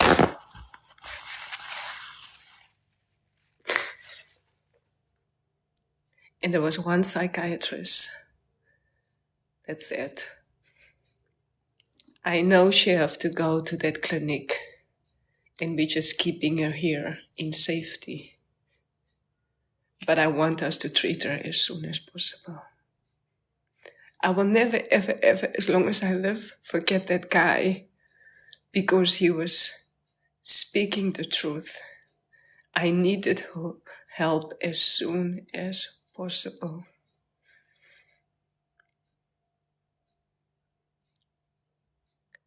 So I could eventually, in those 2 months, came home for a few hours. And every time when I came home, my children were so happy. And I didn't know what happiness meant anymore. I lost that feeling. All I knew is that I was grateful that Robin was there for our kids, that his family was there, that my neighbors was there. But I didn't know what it feels to be happy. And finally I could come home. They sent me home for 1 week. And after a week, I would have gone to another clinic before I started my real treatment. I went for 2 weeks to the clinic. And in the clinic, I was in group therapy. In group therapy in the first week was so confronting because everybody had something that was connected with their mother, not their child, not the baby, with their mothers. And while I was sitting there, I asked God in a thought. I was forced to speak to God. And I asked God, do you want to tell me something? What do you want to tell me? Just tell me.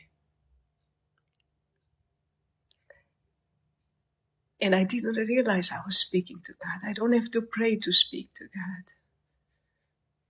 I realized that although I'm mad at God, I can still speak to him. So I asked him that while I was still mad.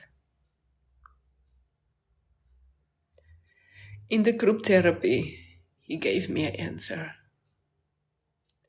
And in that answer, I was the strongest link, as sick as I was. All those women at the end of the therapy wrote me letters. And all of them wrote a letter and they said, thank you, Landie. You didn't did much. You didn't say much. But you helped me. You were holding my hand. And I thought to myself, how was that possible? Because I am also sick. And in that moment, I realized that I'm becoming strong. Stronger than I was. I'm gonna go back to that 2 weeks before I went there. I felt so sick and so lost and so empty and so overwhelmed because Robin gave me so much love and the children gave me so much love, but that was too much for me. It was almost as if it's scary to be loved. And I just wanted to be there, but not there. So I decided to cut all my hair. I had beautiful long hair. And I cut all my hair. And as relief as I felt, I remember that I was in the bathroom and Robin came home. And the way he looked at me,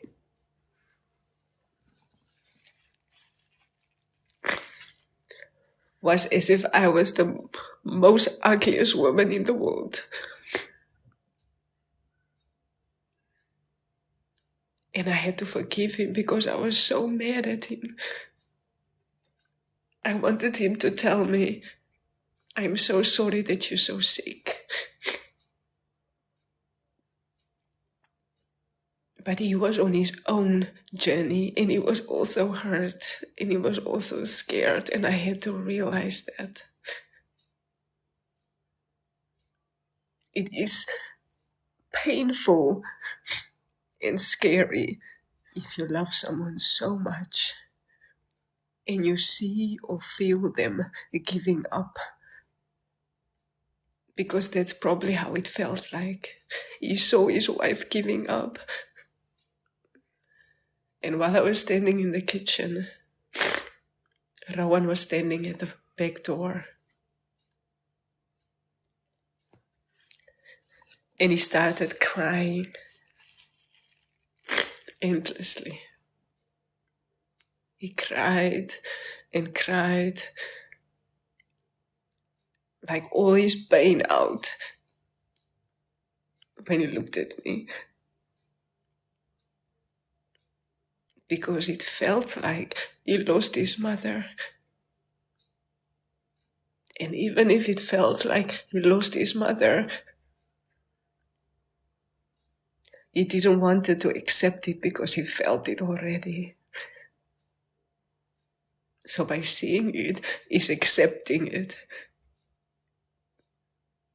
And my 3-year-old child was forced to accept that maybe he's losing his mother because she's changing. And I sat on the rug, surrounded by their toys, because that gave me comfort. And Landie crawled to me, and she kissed me on my head. The child that I didn't want kissed me on my head. And she touched my head. And when I looked up, I saw the tears in Robin's eyes. And he walked away. Because he's on his journey. Of course I wanted him to hold me. And of course I wanted him to hold my hand. But he was also on his journey. And maybe that was a pain of relief. So I went. And for 2 weeks away, I used the opportunity to find myself somehow. It was hard, but I tried. I really tried. It was really hard. And when I came back, I was lucky enough to get a treatment. And on the very same day, they phoned me. The clinic in Amsterdam also phoned me to say, we want you to come. But the people from Utrecht phoned me first. And the people from Utrecht and the clinic from Utrecht was that I would stay in a clinic on the days that I get my treatment for 2 days, and all the other days I will be home. And Robin said to me, you can choose what you want. I support you, whatever you choose. And I said, no, I want you to choose. I've already put you guys through so much. I want you to choose. And he said, no, I want you to choose. And I chose Utrecht, and the reason for that was that I wanted to be home the other days with my children. And I was on my bike one day cycling. And while I was cycling, I realized that I want to go home because I miss my family.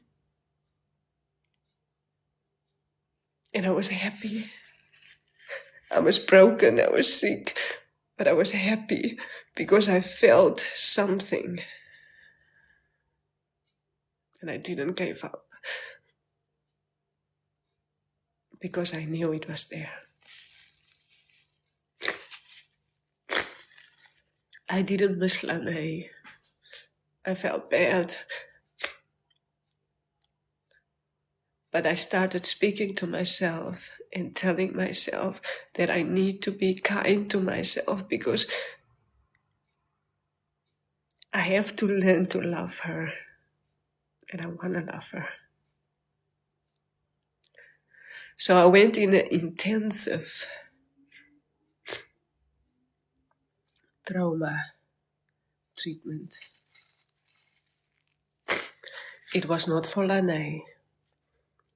It was not for what happened.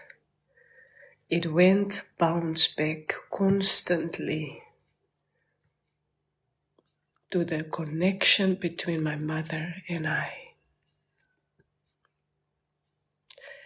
And that is why I got her. And that is why I got sick. And that is why I'm sitting here tonight. I went under an intensive trauma treatment, where I did an intensive treatment with me. And she's one of the best trauma psychologists in Europe. And she wanted to help me. And when I was sitting there, I thought to myself, thank you, God. Thank you, God. I just want to trust in you. When I heard she was one of the best. And while I was cycling back again, I realized that I said thank you to God. In a long time, I said thank you, God.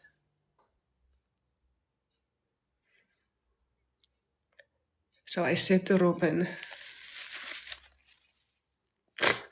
I want to do this on my own. This is mine. I went in a treatment that was horrible. It was horrible.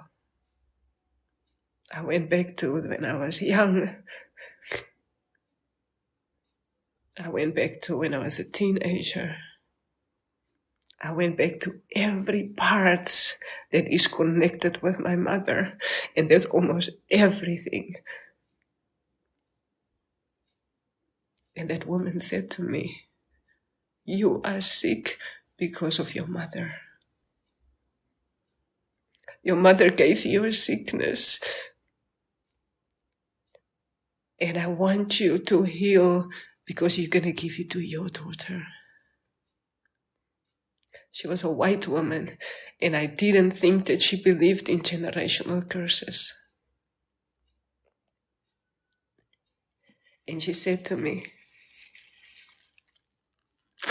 I don't know why, but you're one of the most beautiful women that I've seen. And I can never believe that you never, ever, ever, ever got help for so many years. Can you imagine how strong you are? Please believe that you are extremely strong. I had to learn to believe that words. And she said to me, there's one thing I'm going to tell you that's private about myself, because I need to be private with my colleagues, with my clients, wherever in the world. But I'm going to tell you this one thing about me that only close people know. And the reason why I'm telling it is because I want you to believe in me. So I'm going to tell you now that you are extremely strong, extremely beautiful, and you have a gift. And I don't tell this to all my clients. So I'm going to do everything what it takes to help you. And I cried. I cried because I had to believe again. But I did because I wanted to. I wanted to heal. And for the first time in my life, I said to myself, this is the last pieces of the connections with my mother. So I went into the therapy that broke me, but healed me at the same time. When I had my last evaluation appointment, she said to me, it is 5 months later, and I cried. 5 months long, I was in an intensive treatment, and I made it. I didn't share anything with Robin. That wasn't fair. That wasn't right. But I needed that. And I needed him to respect that. And he respected that. And if I was in his shoes, I wouldn't have accepted that. Because I would wanted to help him. But I had to help myself. I had to help myself. He had to help our children so that I could help myself.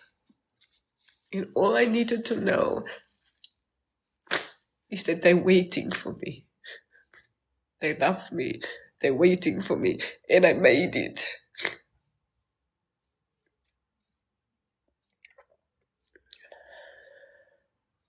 I never had a treatment with Landie. I was supposed to go in a treatment with Landie. There was a lot of things that were supposed to happen. Because if one of the best psychiatrists and psychologists help you in the world, everybody wants to help you. Especially when they realized you want to be helped and you will do anything. And you know where you come from. And I know a lot about psychology. They want to help you.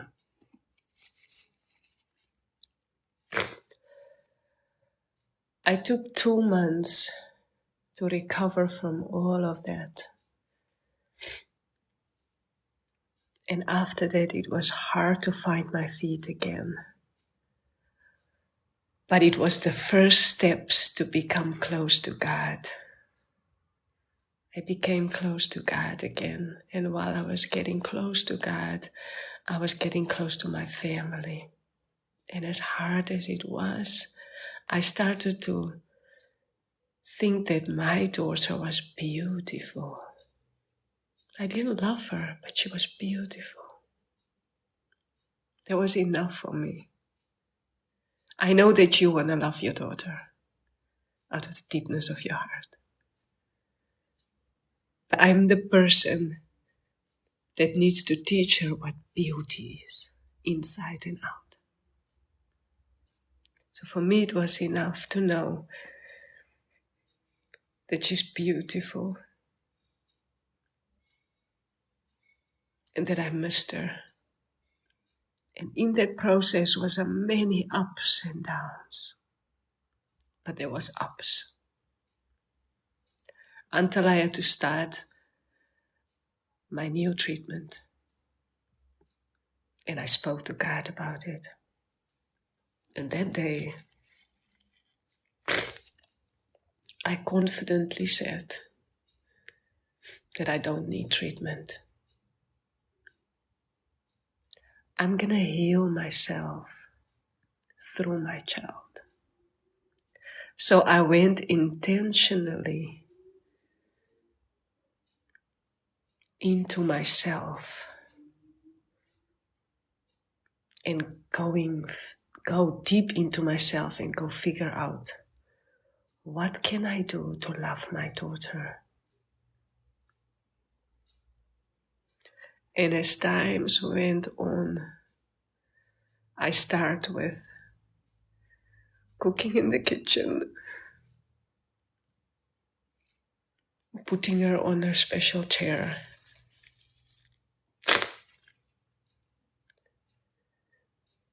Look in her face, touch her hair,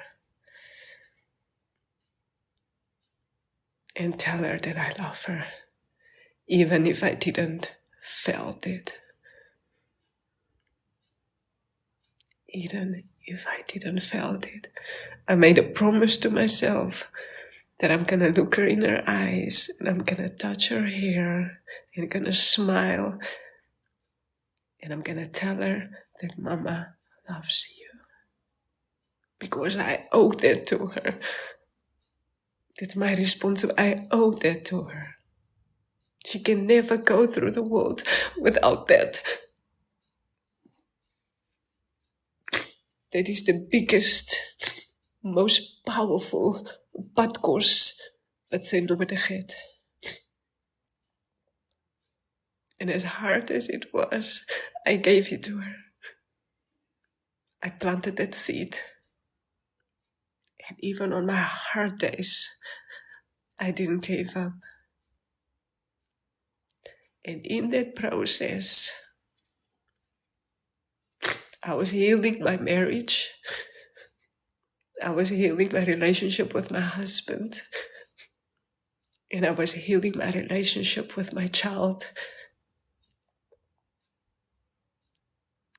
And I healed my whole family by loving my child. And if I didn't do that, and if I couldn't do that, and if I found it too hard, and I was running away, I would have lost my husband, my child, and my family. Even if I stayed, I would have.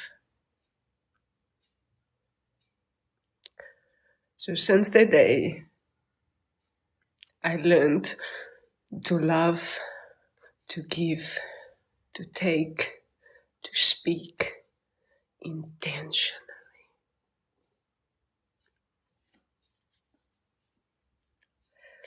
And I realized one day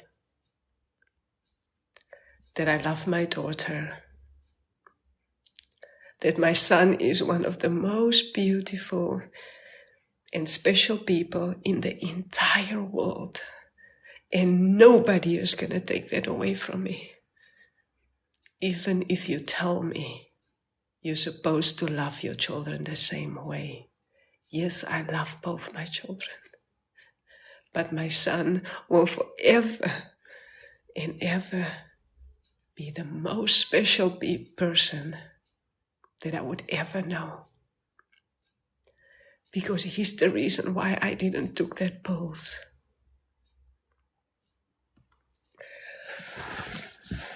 My husband is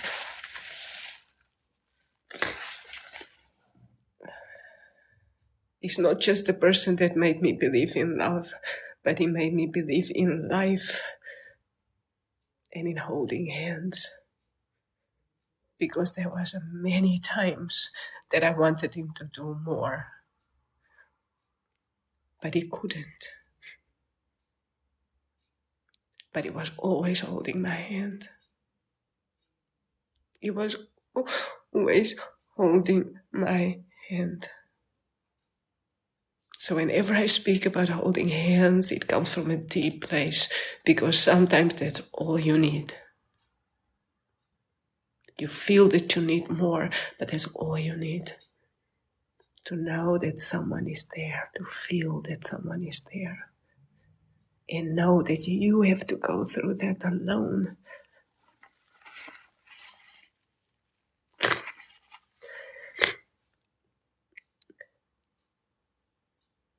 And Landie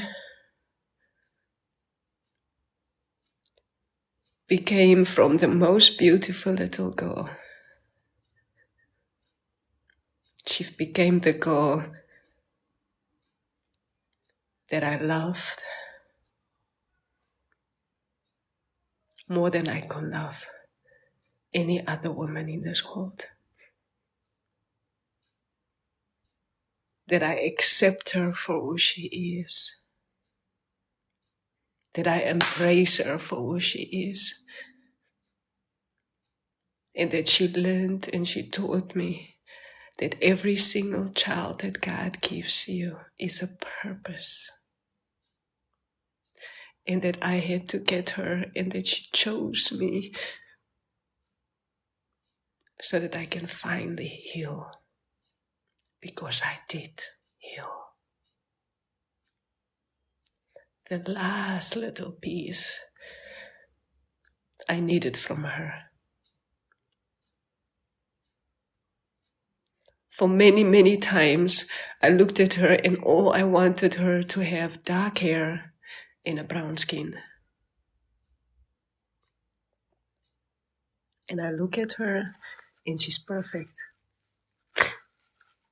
She's completely perfect. And she taught me that. She taught me that all I can do to love her is to accept her and nothing else. I've learned to go find a little girl inside of me, and I've learned that in my intensive treatment. And in the last day of my treatments, and in the process, I started to have a relationship with that little girl inside of me. And in the process, I realized that every woman has a little girl inside of her, and that's her soulmate. And she's the reason why you laugh out of your stomach, and why you lift your hands up high and don't care about everyone else. She's the reason for that.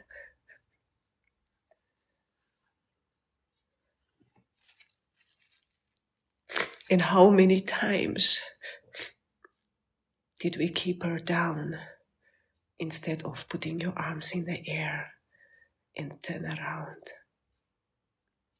And in one of my last treatments, I went in a deep conversation with that little girl inside of me. And in that conversation, she was still in South Africa.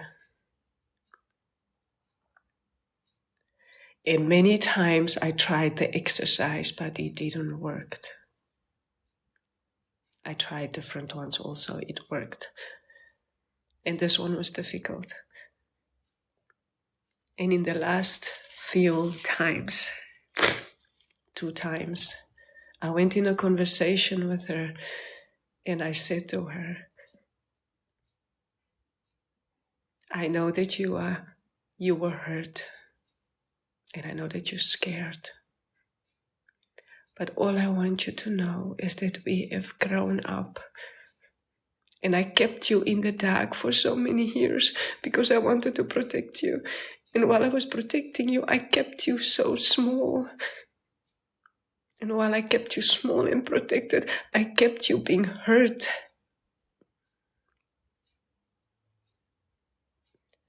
So today,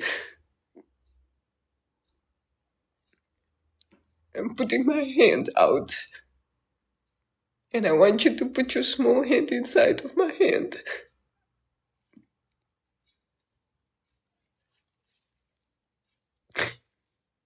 And I want you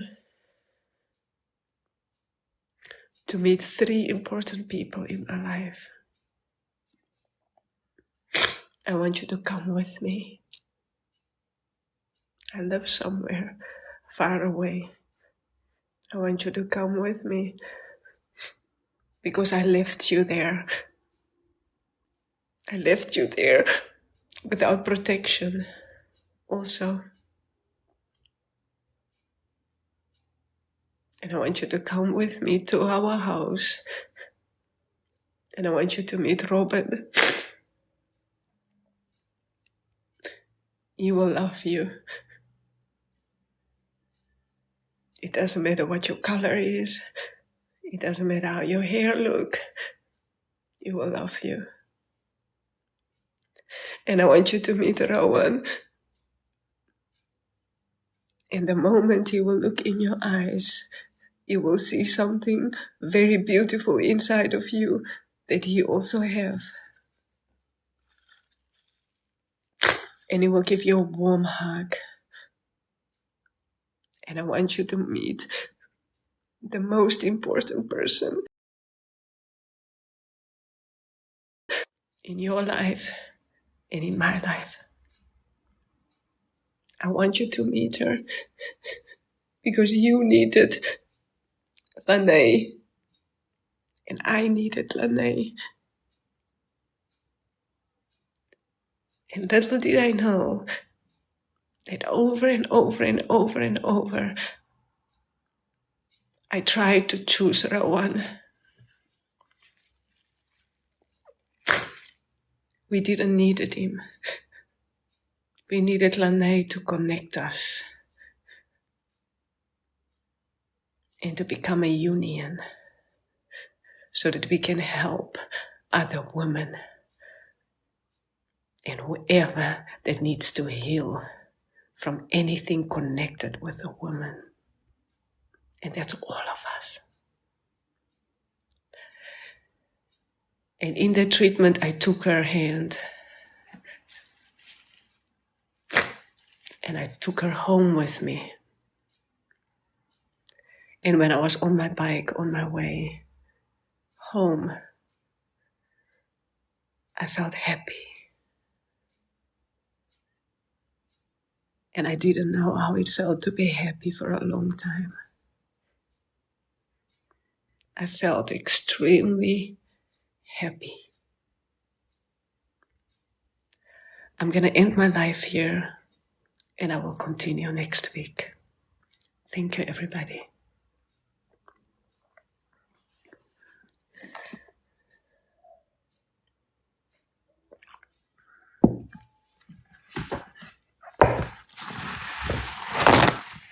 If there's anybody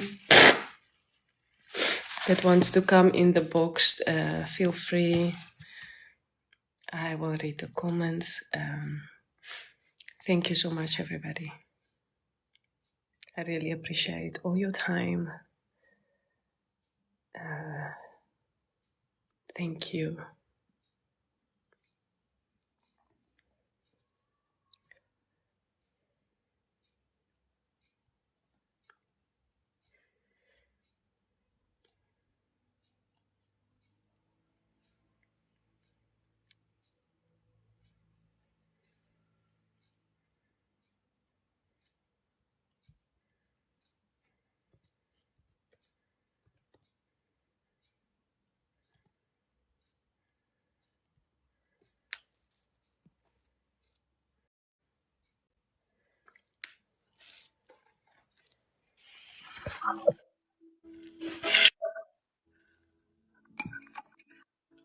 Hi, Good evening. Good evening, Landie. Hope you can hear me. The signal won't be that great because it's almost load shedding. Good evening, everyone that's also in the comments. Landie, wow, every week, when we think you've told us something, you present, you come with a more powerful testimony. Thank you for trusting us enough, Landie. Thank you for sharing your life with us, your vital moments with us. And thank you for teaching us. I mean, I've been in the comments for most or all of the live. And, you know, everyone, there's a lot of us that can relate to a lot of the stuff that you are saying. And I think it's so important. I always start off by saying, because I mean, there's a lot of people that's in the live that's concerned, saying, should we speak about these things? Does it bring up old wounds? Does it bring up old hurt? And no, speaking heals. And you know, I always start off by saying that the Landie that we see sitting in front of us is the Landie that's been through the hurdles and stuff.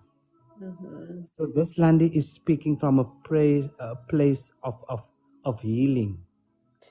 Yes. And I love the part where you say, you know, the little girl, you refer to girls because there's mostly women in this life.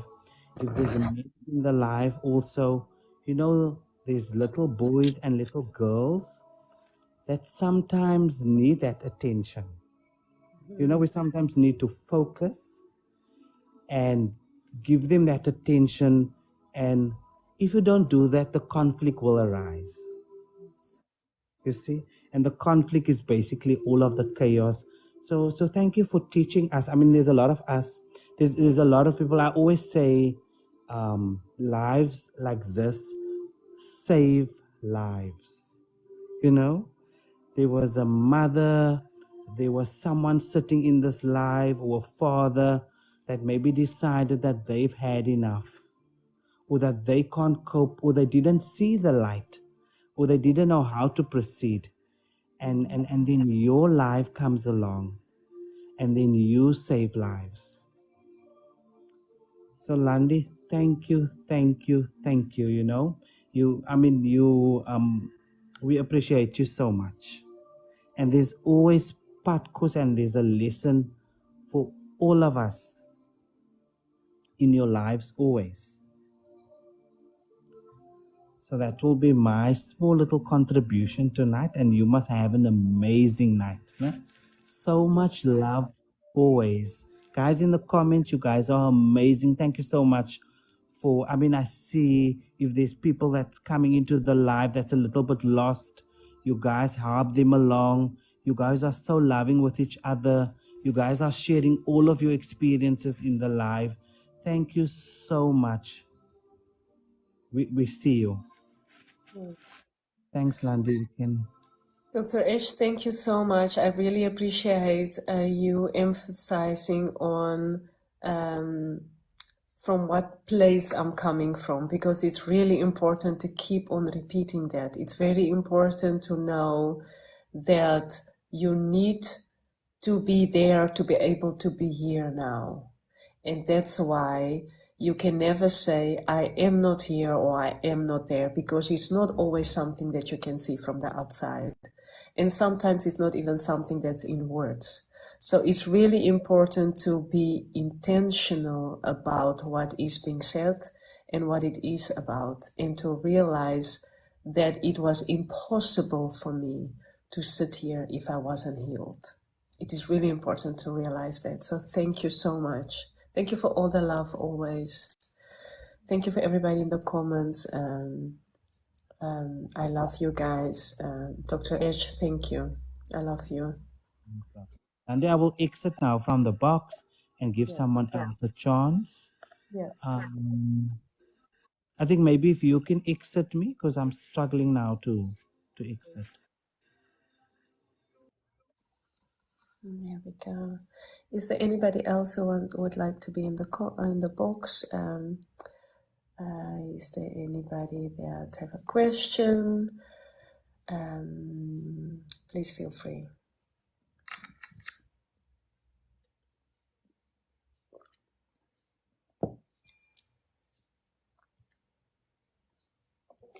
Creëren voor mij betekent.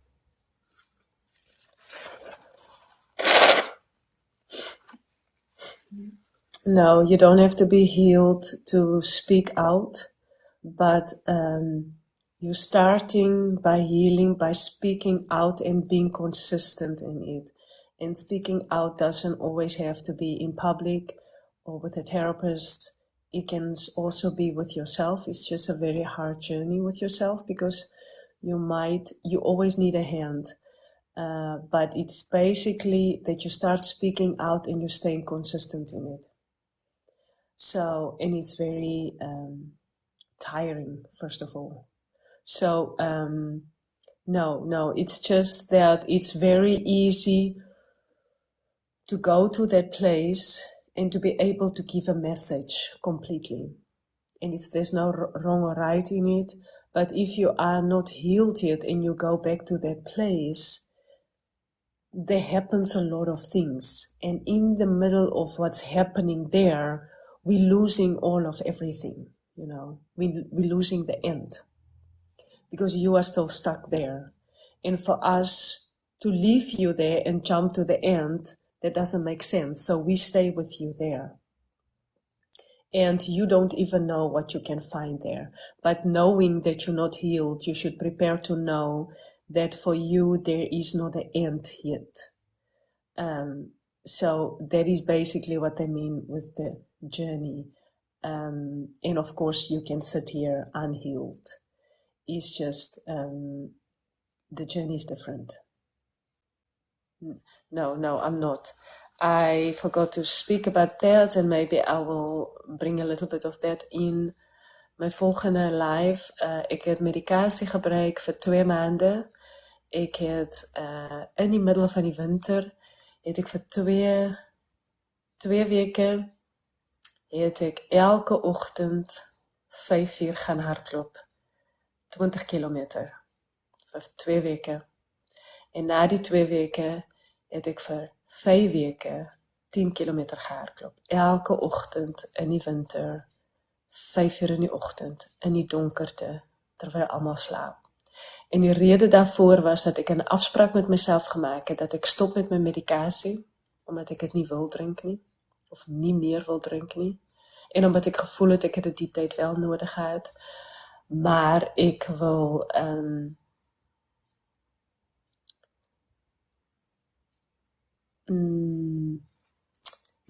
ek wil 'n soort van 'n afspraak met myself maak. Ek wil 'n commitment met myself maak. Dit is hoe ernstig ek het geneem het. So ek het gaan hardloop. Ek het niemand vertel daarvan nie. And that's how I healed myself in stopping with my medication. By the time I had to stop, I already was without medication for months, etc. But the decision also comes from van 'n stukkie dat ek weet self meer oor die medical world. En nie dat jy nie meer weet nie, maar ek weet meer die negatief en die positief van alles. En daarom het ek die persoonlike keuse gemaak. As ek miskien nie veel geweet het nie, is die kans groot dat ek die medikasie nog langer gebruik het. En dit is ook die fout gewees, want ek was nog siek, of ek was nog in behandeling. Maar omdat ek vir my keuses meer geweet het, kon ek die keuse gemaak het. En dit was 'n goeie keuse. Alleen het ek iets daarvoor teruggegee. Ek het geweet dat ek moet iets teruggee. En dit het ek gedoen. Ek het gewoon gaan hardloop. Ja. It was intensive in the middle of winter, cold, dark, but I had a purpose and I had a mission. And I did it. It was amazing. It was an amazing experience. And it was amazing to do something for myself like that. Because there was a lot of things that I didn't do for myself for a long time. I neglected myself in so many ways. And how did I neglect myself in so many ways? By not admitting that I'm sick. So all that I had to do to myself, by giving myself love, in the very, very, very, very first place, was to look in the mirror and tell and admit to myself that I was sick and I needed help. There was nothing I can do. And all the energy that I still have was because I'm a human and I'm strong and I don't want to give up and I'm loved and not because I can.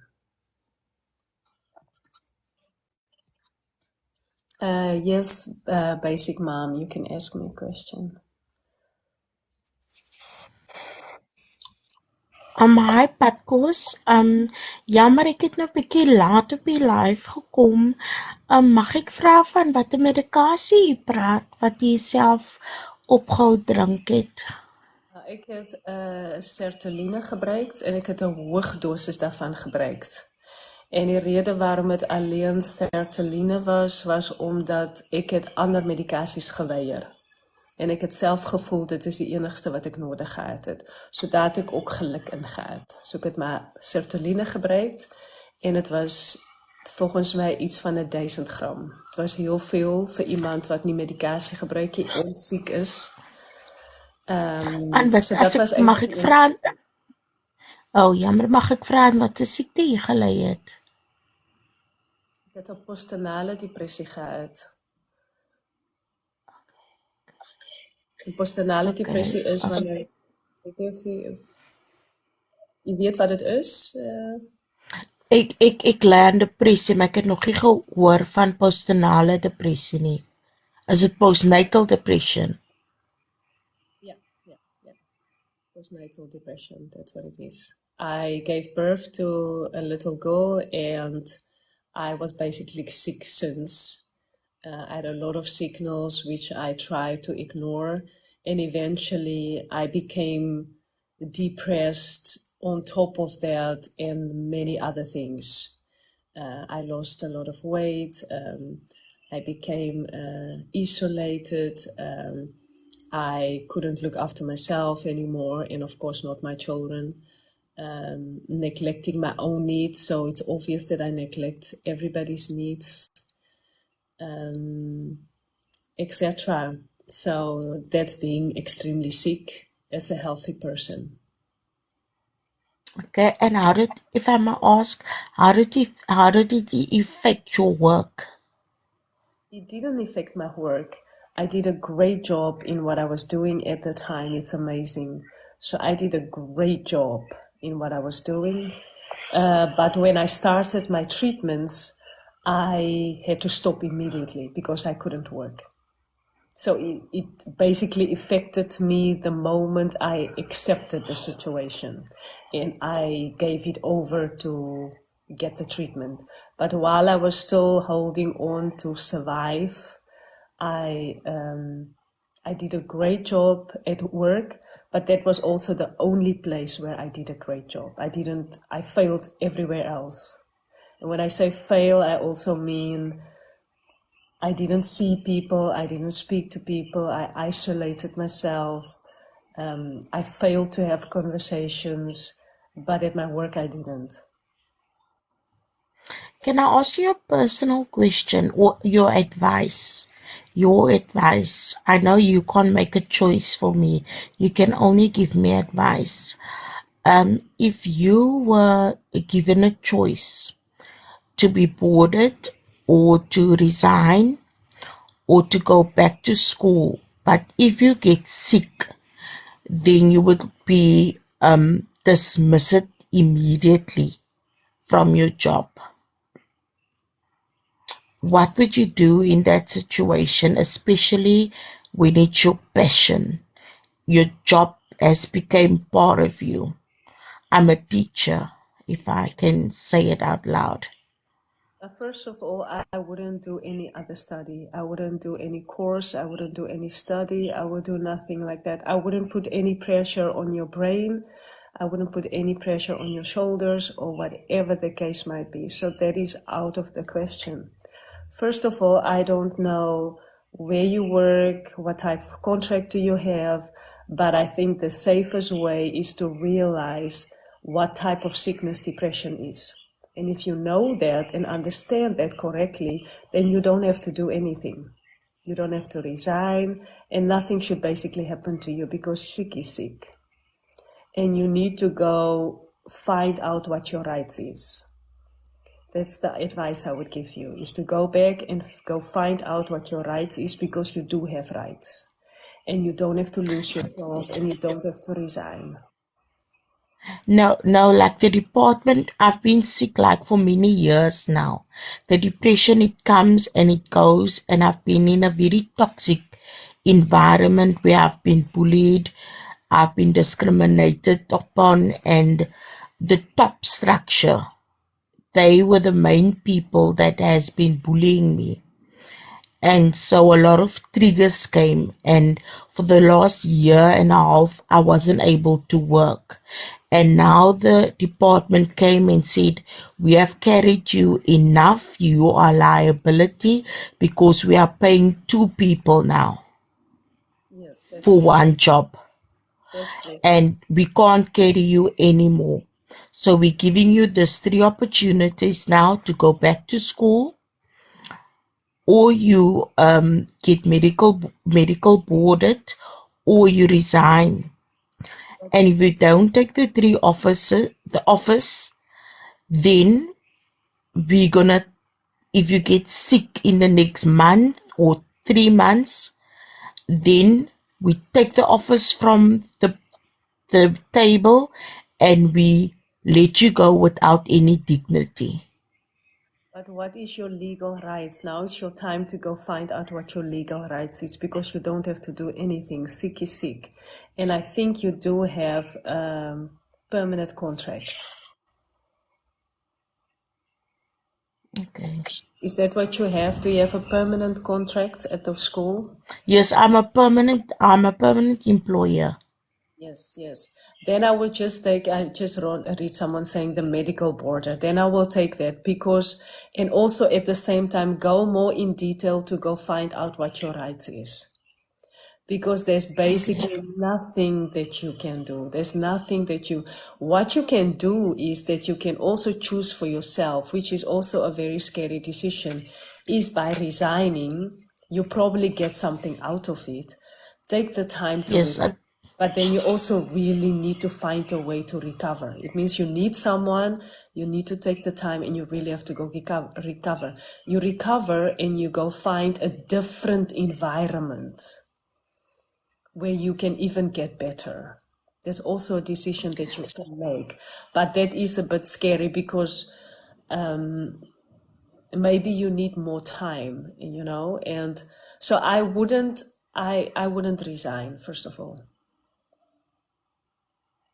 And what you can do is, when you have a conversation with them, your rights is, I think the rights is the same if there's anybody in the comments.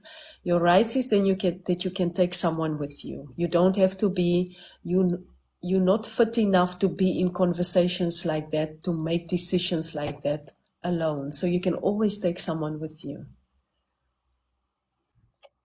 I don't know if you have a husband or do you have a good friend. Maybe you do know someone that knows a lot about these things that you can take with you, because you can't make these decisions. And even if you make the right decision, it's still very hard on you to have these conversations, probably. So you can also think of, someone that you trust, because it's easy for them to sabotage you at the moment. And you should not lose your rights, because you do have rights. But okay. Understand, yes. whatever you choose, don't resign.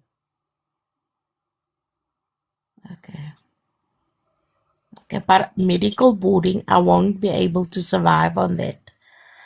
Yeah. That's 8,000 rand, and how do I pay my house? How do I pay my car? How do I pay the children in school fees? I won't survive on that also. You go find out your rights and speak to someone about it, someone that knows more. You can also DM me. Maybe we can find someone. Okay. I don't know if you know of someone, but we can try to find someone that knows more. I know people in the departments, high departments of teaching. Maybe I can ask. I know about a few Okay, people. I'll DM Padkos tomorrow, for Landie tomorrow morning, then we can talk further. But thank you so much for giving me the time and the space to speak to you. I appreciate it so much, so much. And thank you for making the awareness of depression, because there's so many people dying in silence of depression outside. Thank you guys. Have a nice evening, all of you. Thank you so much, Leanne, and good luck. Sterkte met alles. And I Thank you, will ask someone, and I will try to connect her with you so you can speak to her. There's chances that she knows more. So Okay. please DM me tomorrow. I'll do so. Yeah. Thank you. Good evening.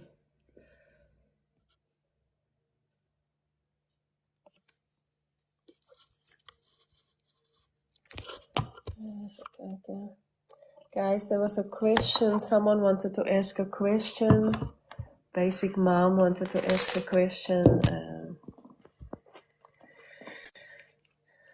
I don't know if she did ask it. Yes, Nikki, then can you send me an, maybe you do have her details. You can also do that. I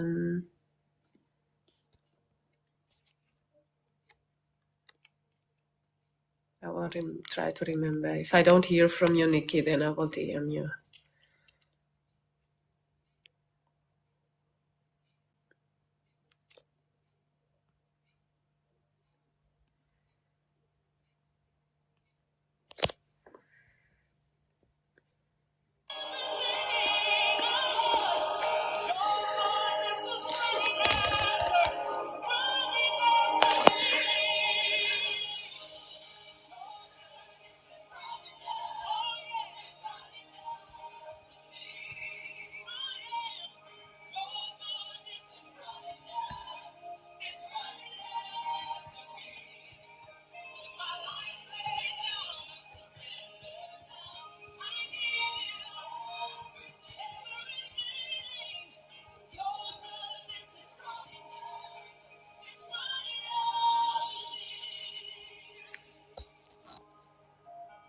Even kijken. Landie het Landie se skoonouers Robin gehelp.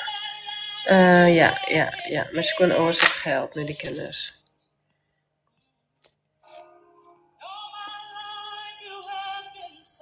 I'm glad, sorry.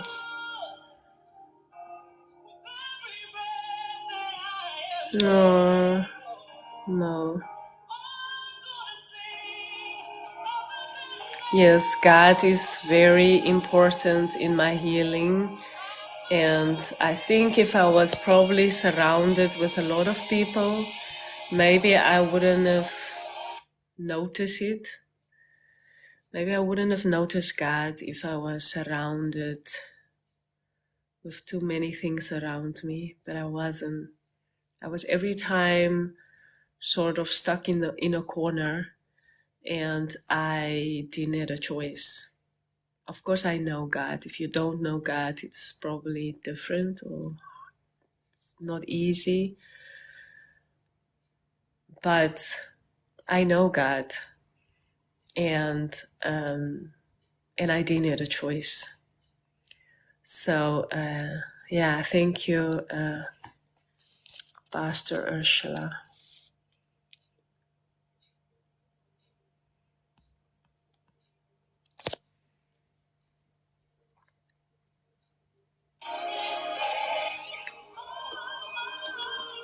Yes.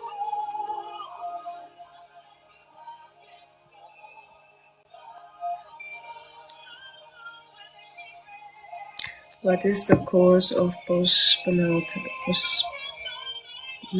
depression? Landie, I joined too late, sorry. It's because it's after I got my daughter, Landie.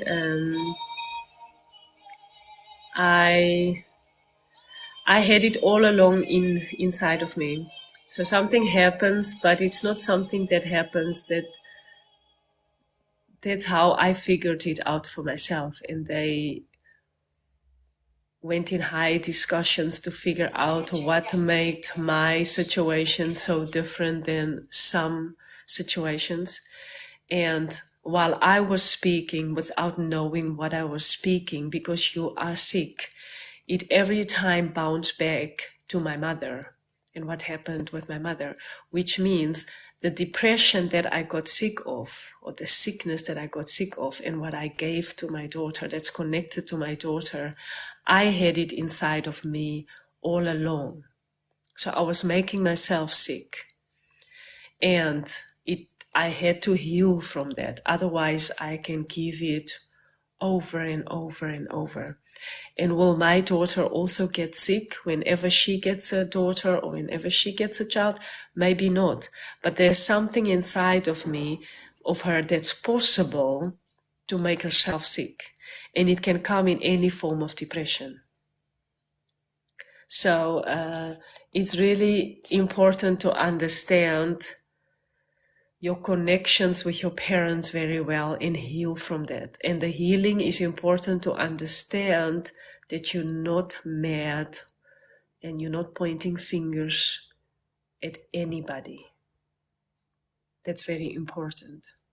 But it's important to go see what connections you have and how it all sits together. And that's why healthy connections is so important in life. Sometimes we have the best people in our life and we want to have good connections with them, but it's better to keep them from a distance. You don't have to, you know what, if you don't understand things, you push them away, but you don't have to push them away. You can just distance yourself a little, that there's a safe distance, and they're still there because you want them. But you don't have to push people away, and most of the time we push people away because we don't understand. And it's important to go figure all these things out in yourself so that we can stop pushing people away and that we become healthy so that we can make healthy decisions. And healthy decisions is having healthy connections. And when someone is unhealthy, you just put distance. And by distance is not a bad thing. It's just giving them the time when they are ready. And some people are never ready, and some people are. So you become healthy and you have all these healthy connections. That's basically what happens. Thank you so much, Yolande.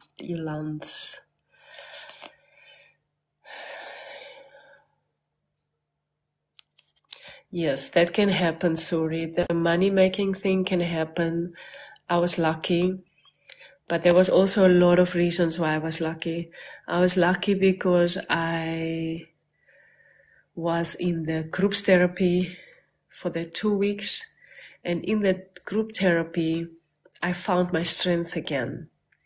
And that by finding it, because you also have your strength, you know, all of us, but by finding it,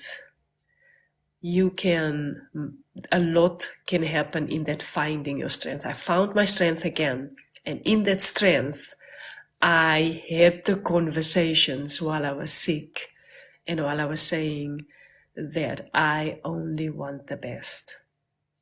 I'm not going to do this if I don't get the best therapist.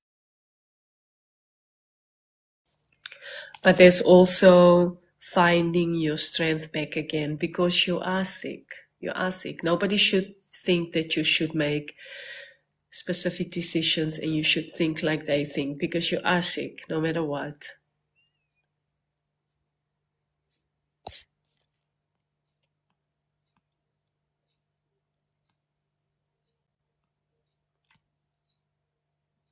Oh, thank you, Suri. I'm just looking if there's any questions. Yes, I got it after I gave birth, basically, but it was all along inside of me.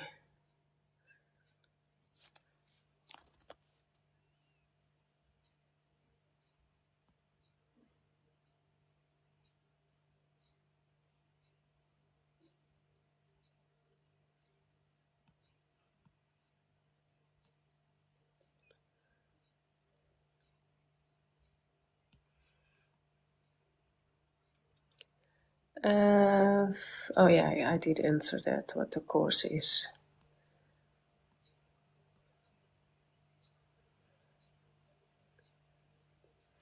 Oh, someone else answered the question of Gaidia. Thank you, highly favored. There's a lot of depressions, and they all are different. They have the same symptoms, similar symptoms, but they all are different, and they all should be treated differently.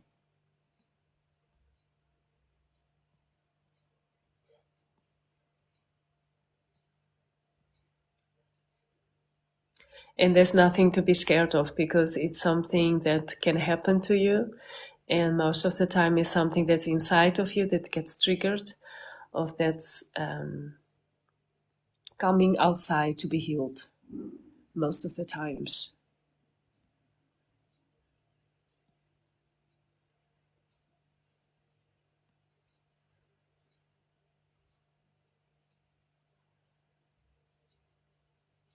Basic mom, I think your question is being answered again. I went in a deep training with myself. So I mastered discipline so that I can go off my meds. I didn't just decide, I didn't just make decisions. I first made a commitment with myself. Because you can't just get off medication just like that and expect that you should be okay. You need to recover your brain. You need to discipline your body. You need to have a routine, and it can be any routine. But I think any routine is hard, so I think the best routine is to go for a run. Thank you, Zeti.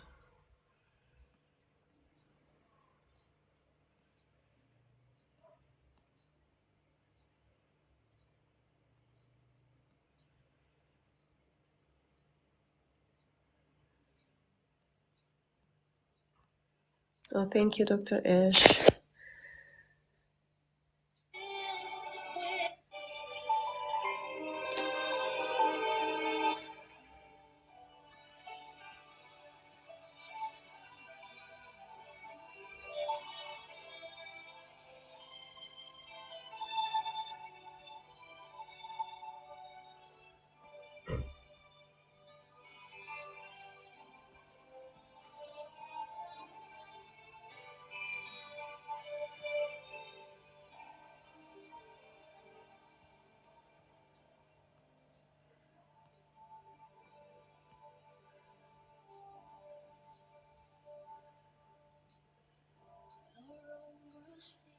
No, I just read what Freda is saying. Not everybody can just stop with the medication. No, please don't do that. Don't think that. Not just anybody can stop with the medication. It's very, very personal. It's a very personal decision.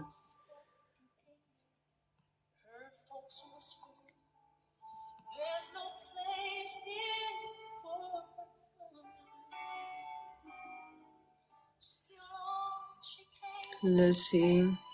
Oh, Lucy. I hope that you're doing okay now, Lucy.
Sorry guys, I'm reading the comments.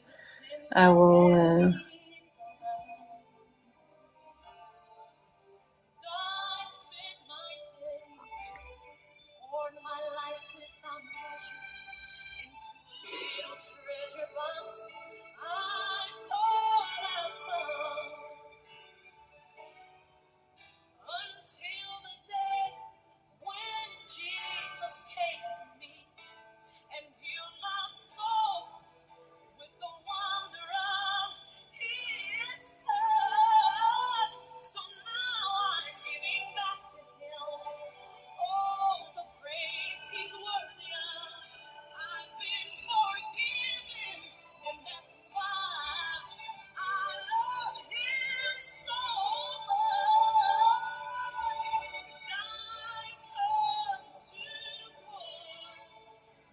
Guys, I'm reading these beautiful comments of all of you.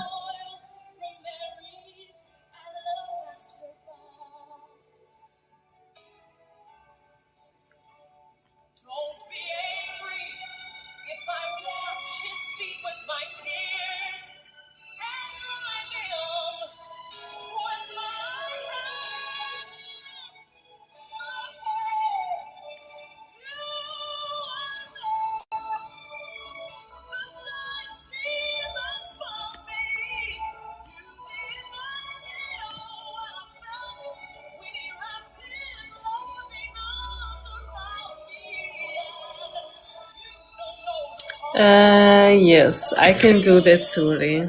It's very interesting, yes.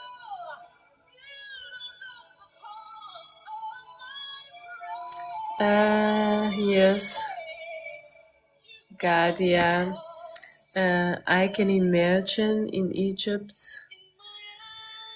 that can be tough and difficult because culture is also playing a big role. But even, especially in situations like that, you need to be motivated by that to pick up yourself. Because by picking up yourself from the mud is making your journey different, but by moving on makes it so much worth it, because you can't just move on, if that makes sense.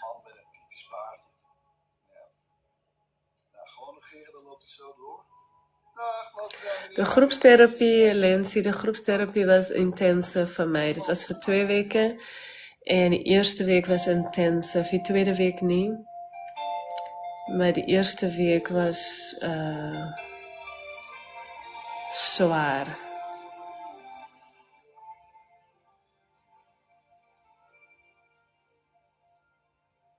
No, Zeti, ik weet niet of je nog daar niet. But my mother knows nothing. She knows nothing about me.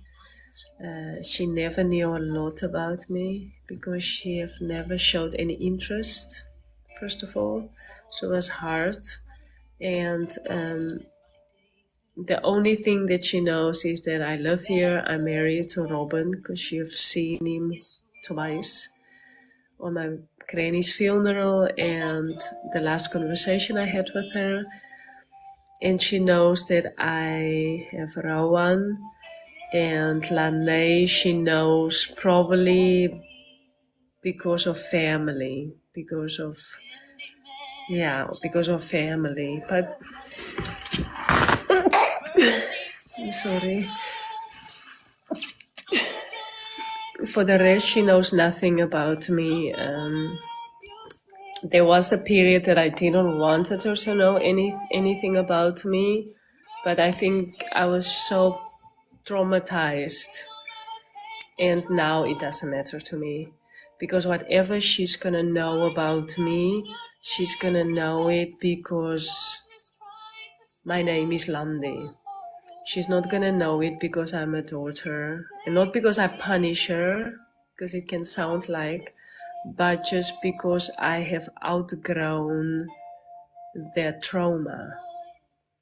So it is really hard to go back to that. So if I meet her again, I should basically meet her as someone that I've never met before. So no. Brony, I don't know if you're still here. The next solo live will be next week. Hopefully it will be the last one or the last two. One or two. It will be the last one or one or two. And I'm also looking forward to that.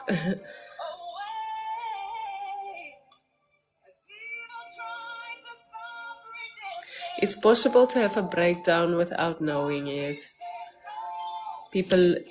People are depressed for their whole life and they didn't know. They don't know. So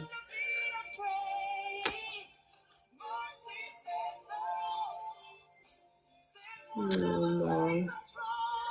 You need closure, and facing your demons with her might give you closure. Oh, I did, Nikki. I don't know if you've seen my previous solo lives on YouTube, Padkos met Landie. And there, if you probably follow it from 1 till now, then it makes maybe more sense. But yes, I am. I don't have any demons. If I have something, then it's probably triggers, and triggers is something that there's nothing we can do. It's in our system, and our system can't be reset. You can heal, but you can't reset it. So there might be triggers, but it is for me to know it comes from why and react on that. And whatever I react on, I can always come back and connect with myself again. So that there is nothing I can do or anybody else.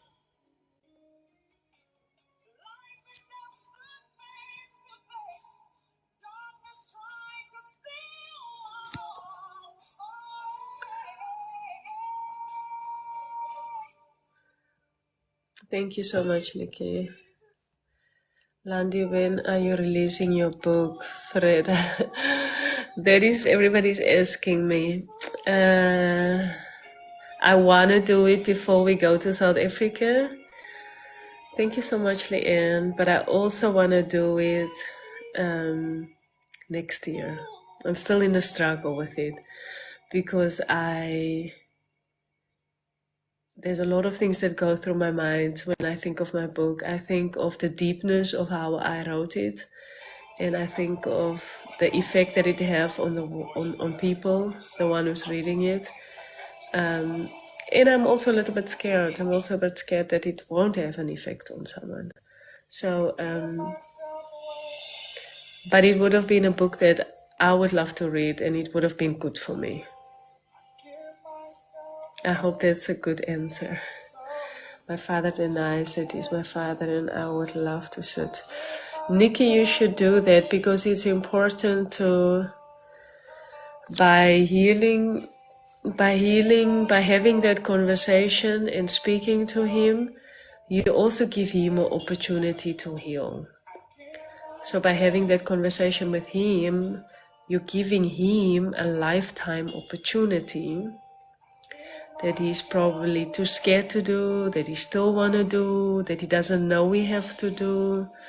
And then you can help him in that also, in your own way, by maybe not even doing a lot, by just having this conversation. Thank you, Freda. Frida, I will think of you. Oh, sorry, I'm so grateful.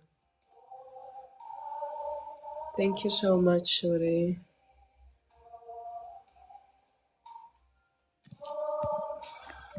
It would be good for your father. There's so many things that we don't know, Nikki. There's so many things that we don't know. There's so many things that people are scared of. There's so many things that people hide from. And there's so many things that people don't show the world. But that's who they are, you know. But if you can at least have the opportunity to show that to that one person, even if it's not the right person that you would want to show it to, it can be maybe one of the best things that you could have done for someone else. Because that's how it works sometimes. Good luck with it.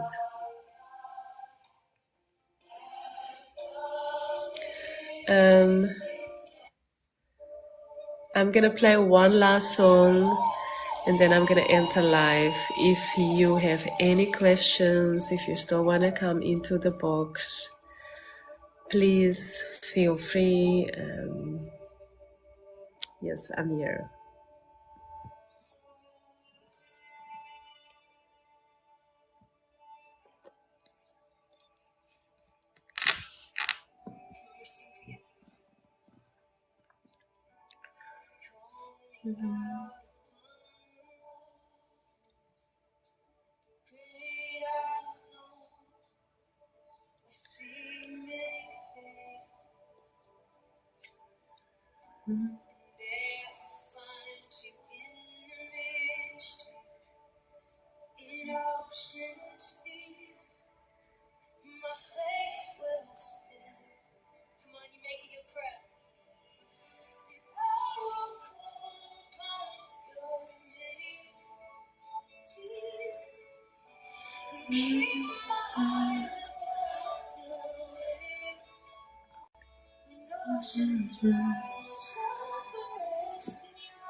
Thank you so much, Hanifa. Ek het geen oomblik vir die rose gehad vandag nie. I'm in depression. Can pray for me, please. Yes. Please send me a DM, Mrs. Leiners.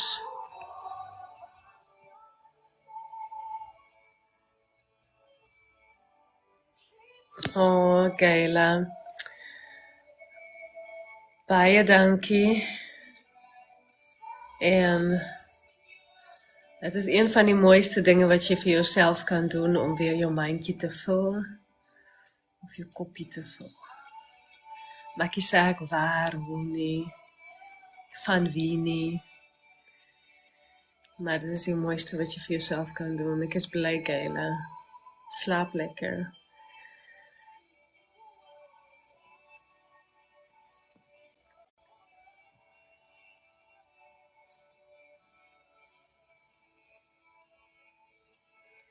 Allemaal in die comments die al wil gaan. Baie dankie. Ik waardeer julle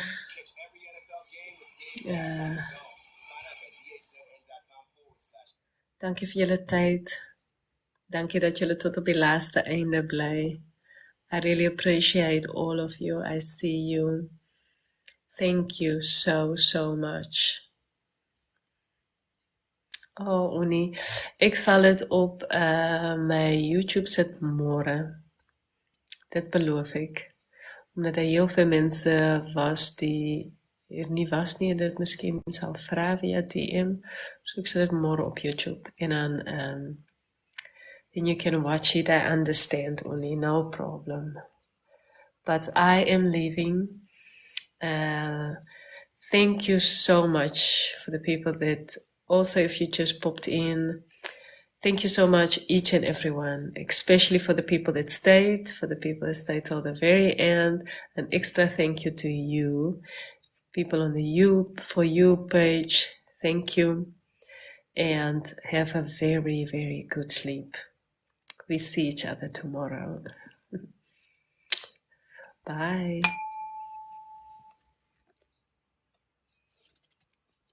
Baie dankie. Baie dankie. Yes. Baie dankie, Jennifer. Suri, thank you. Have a good sleep, all of you. I think we all need it. So, thank you very much. Goodbye.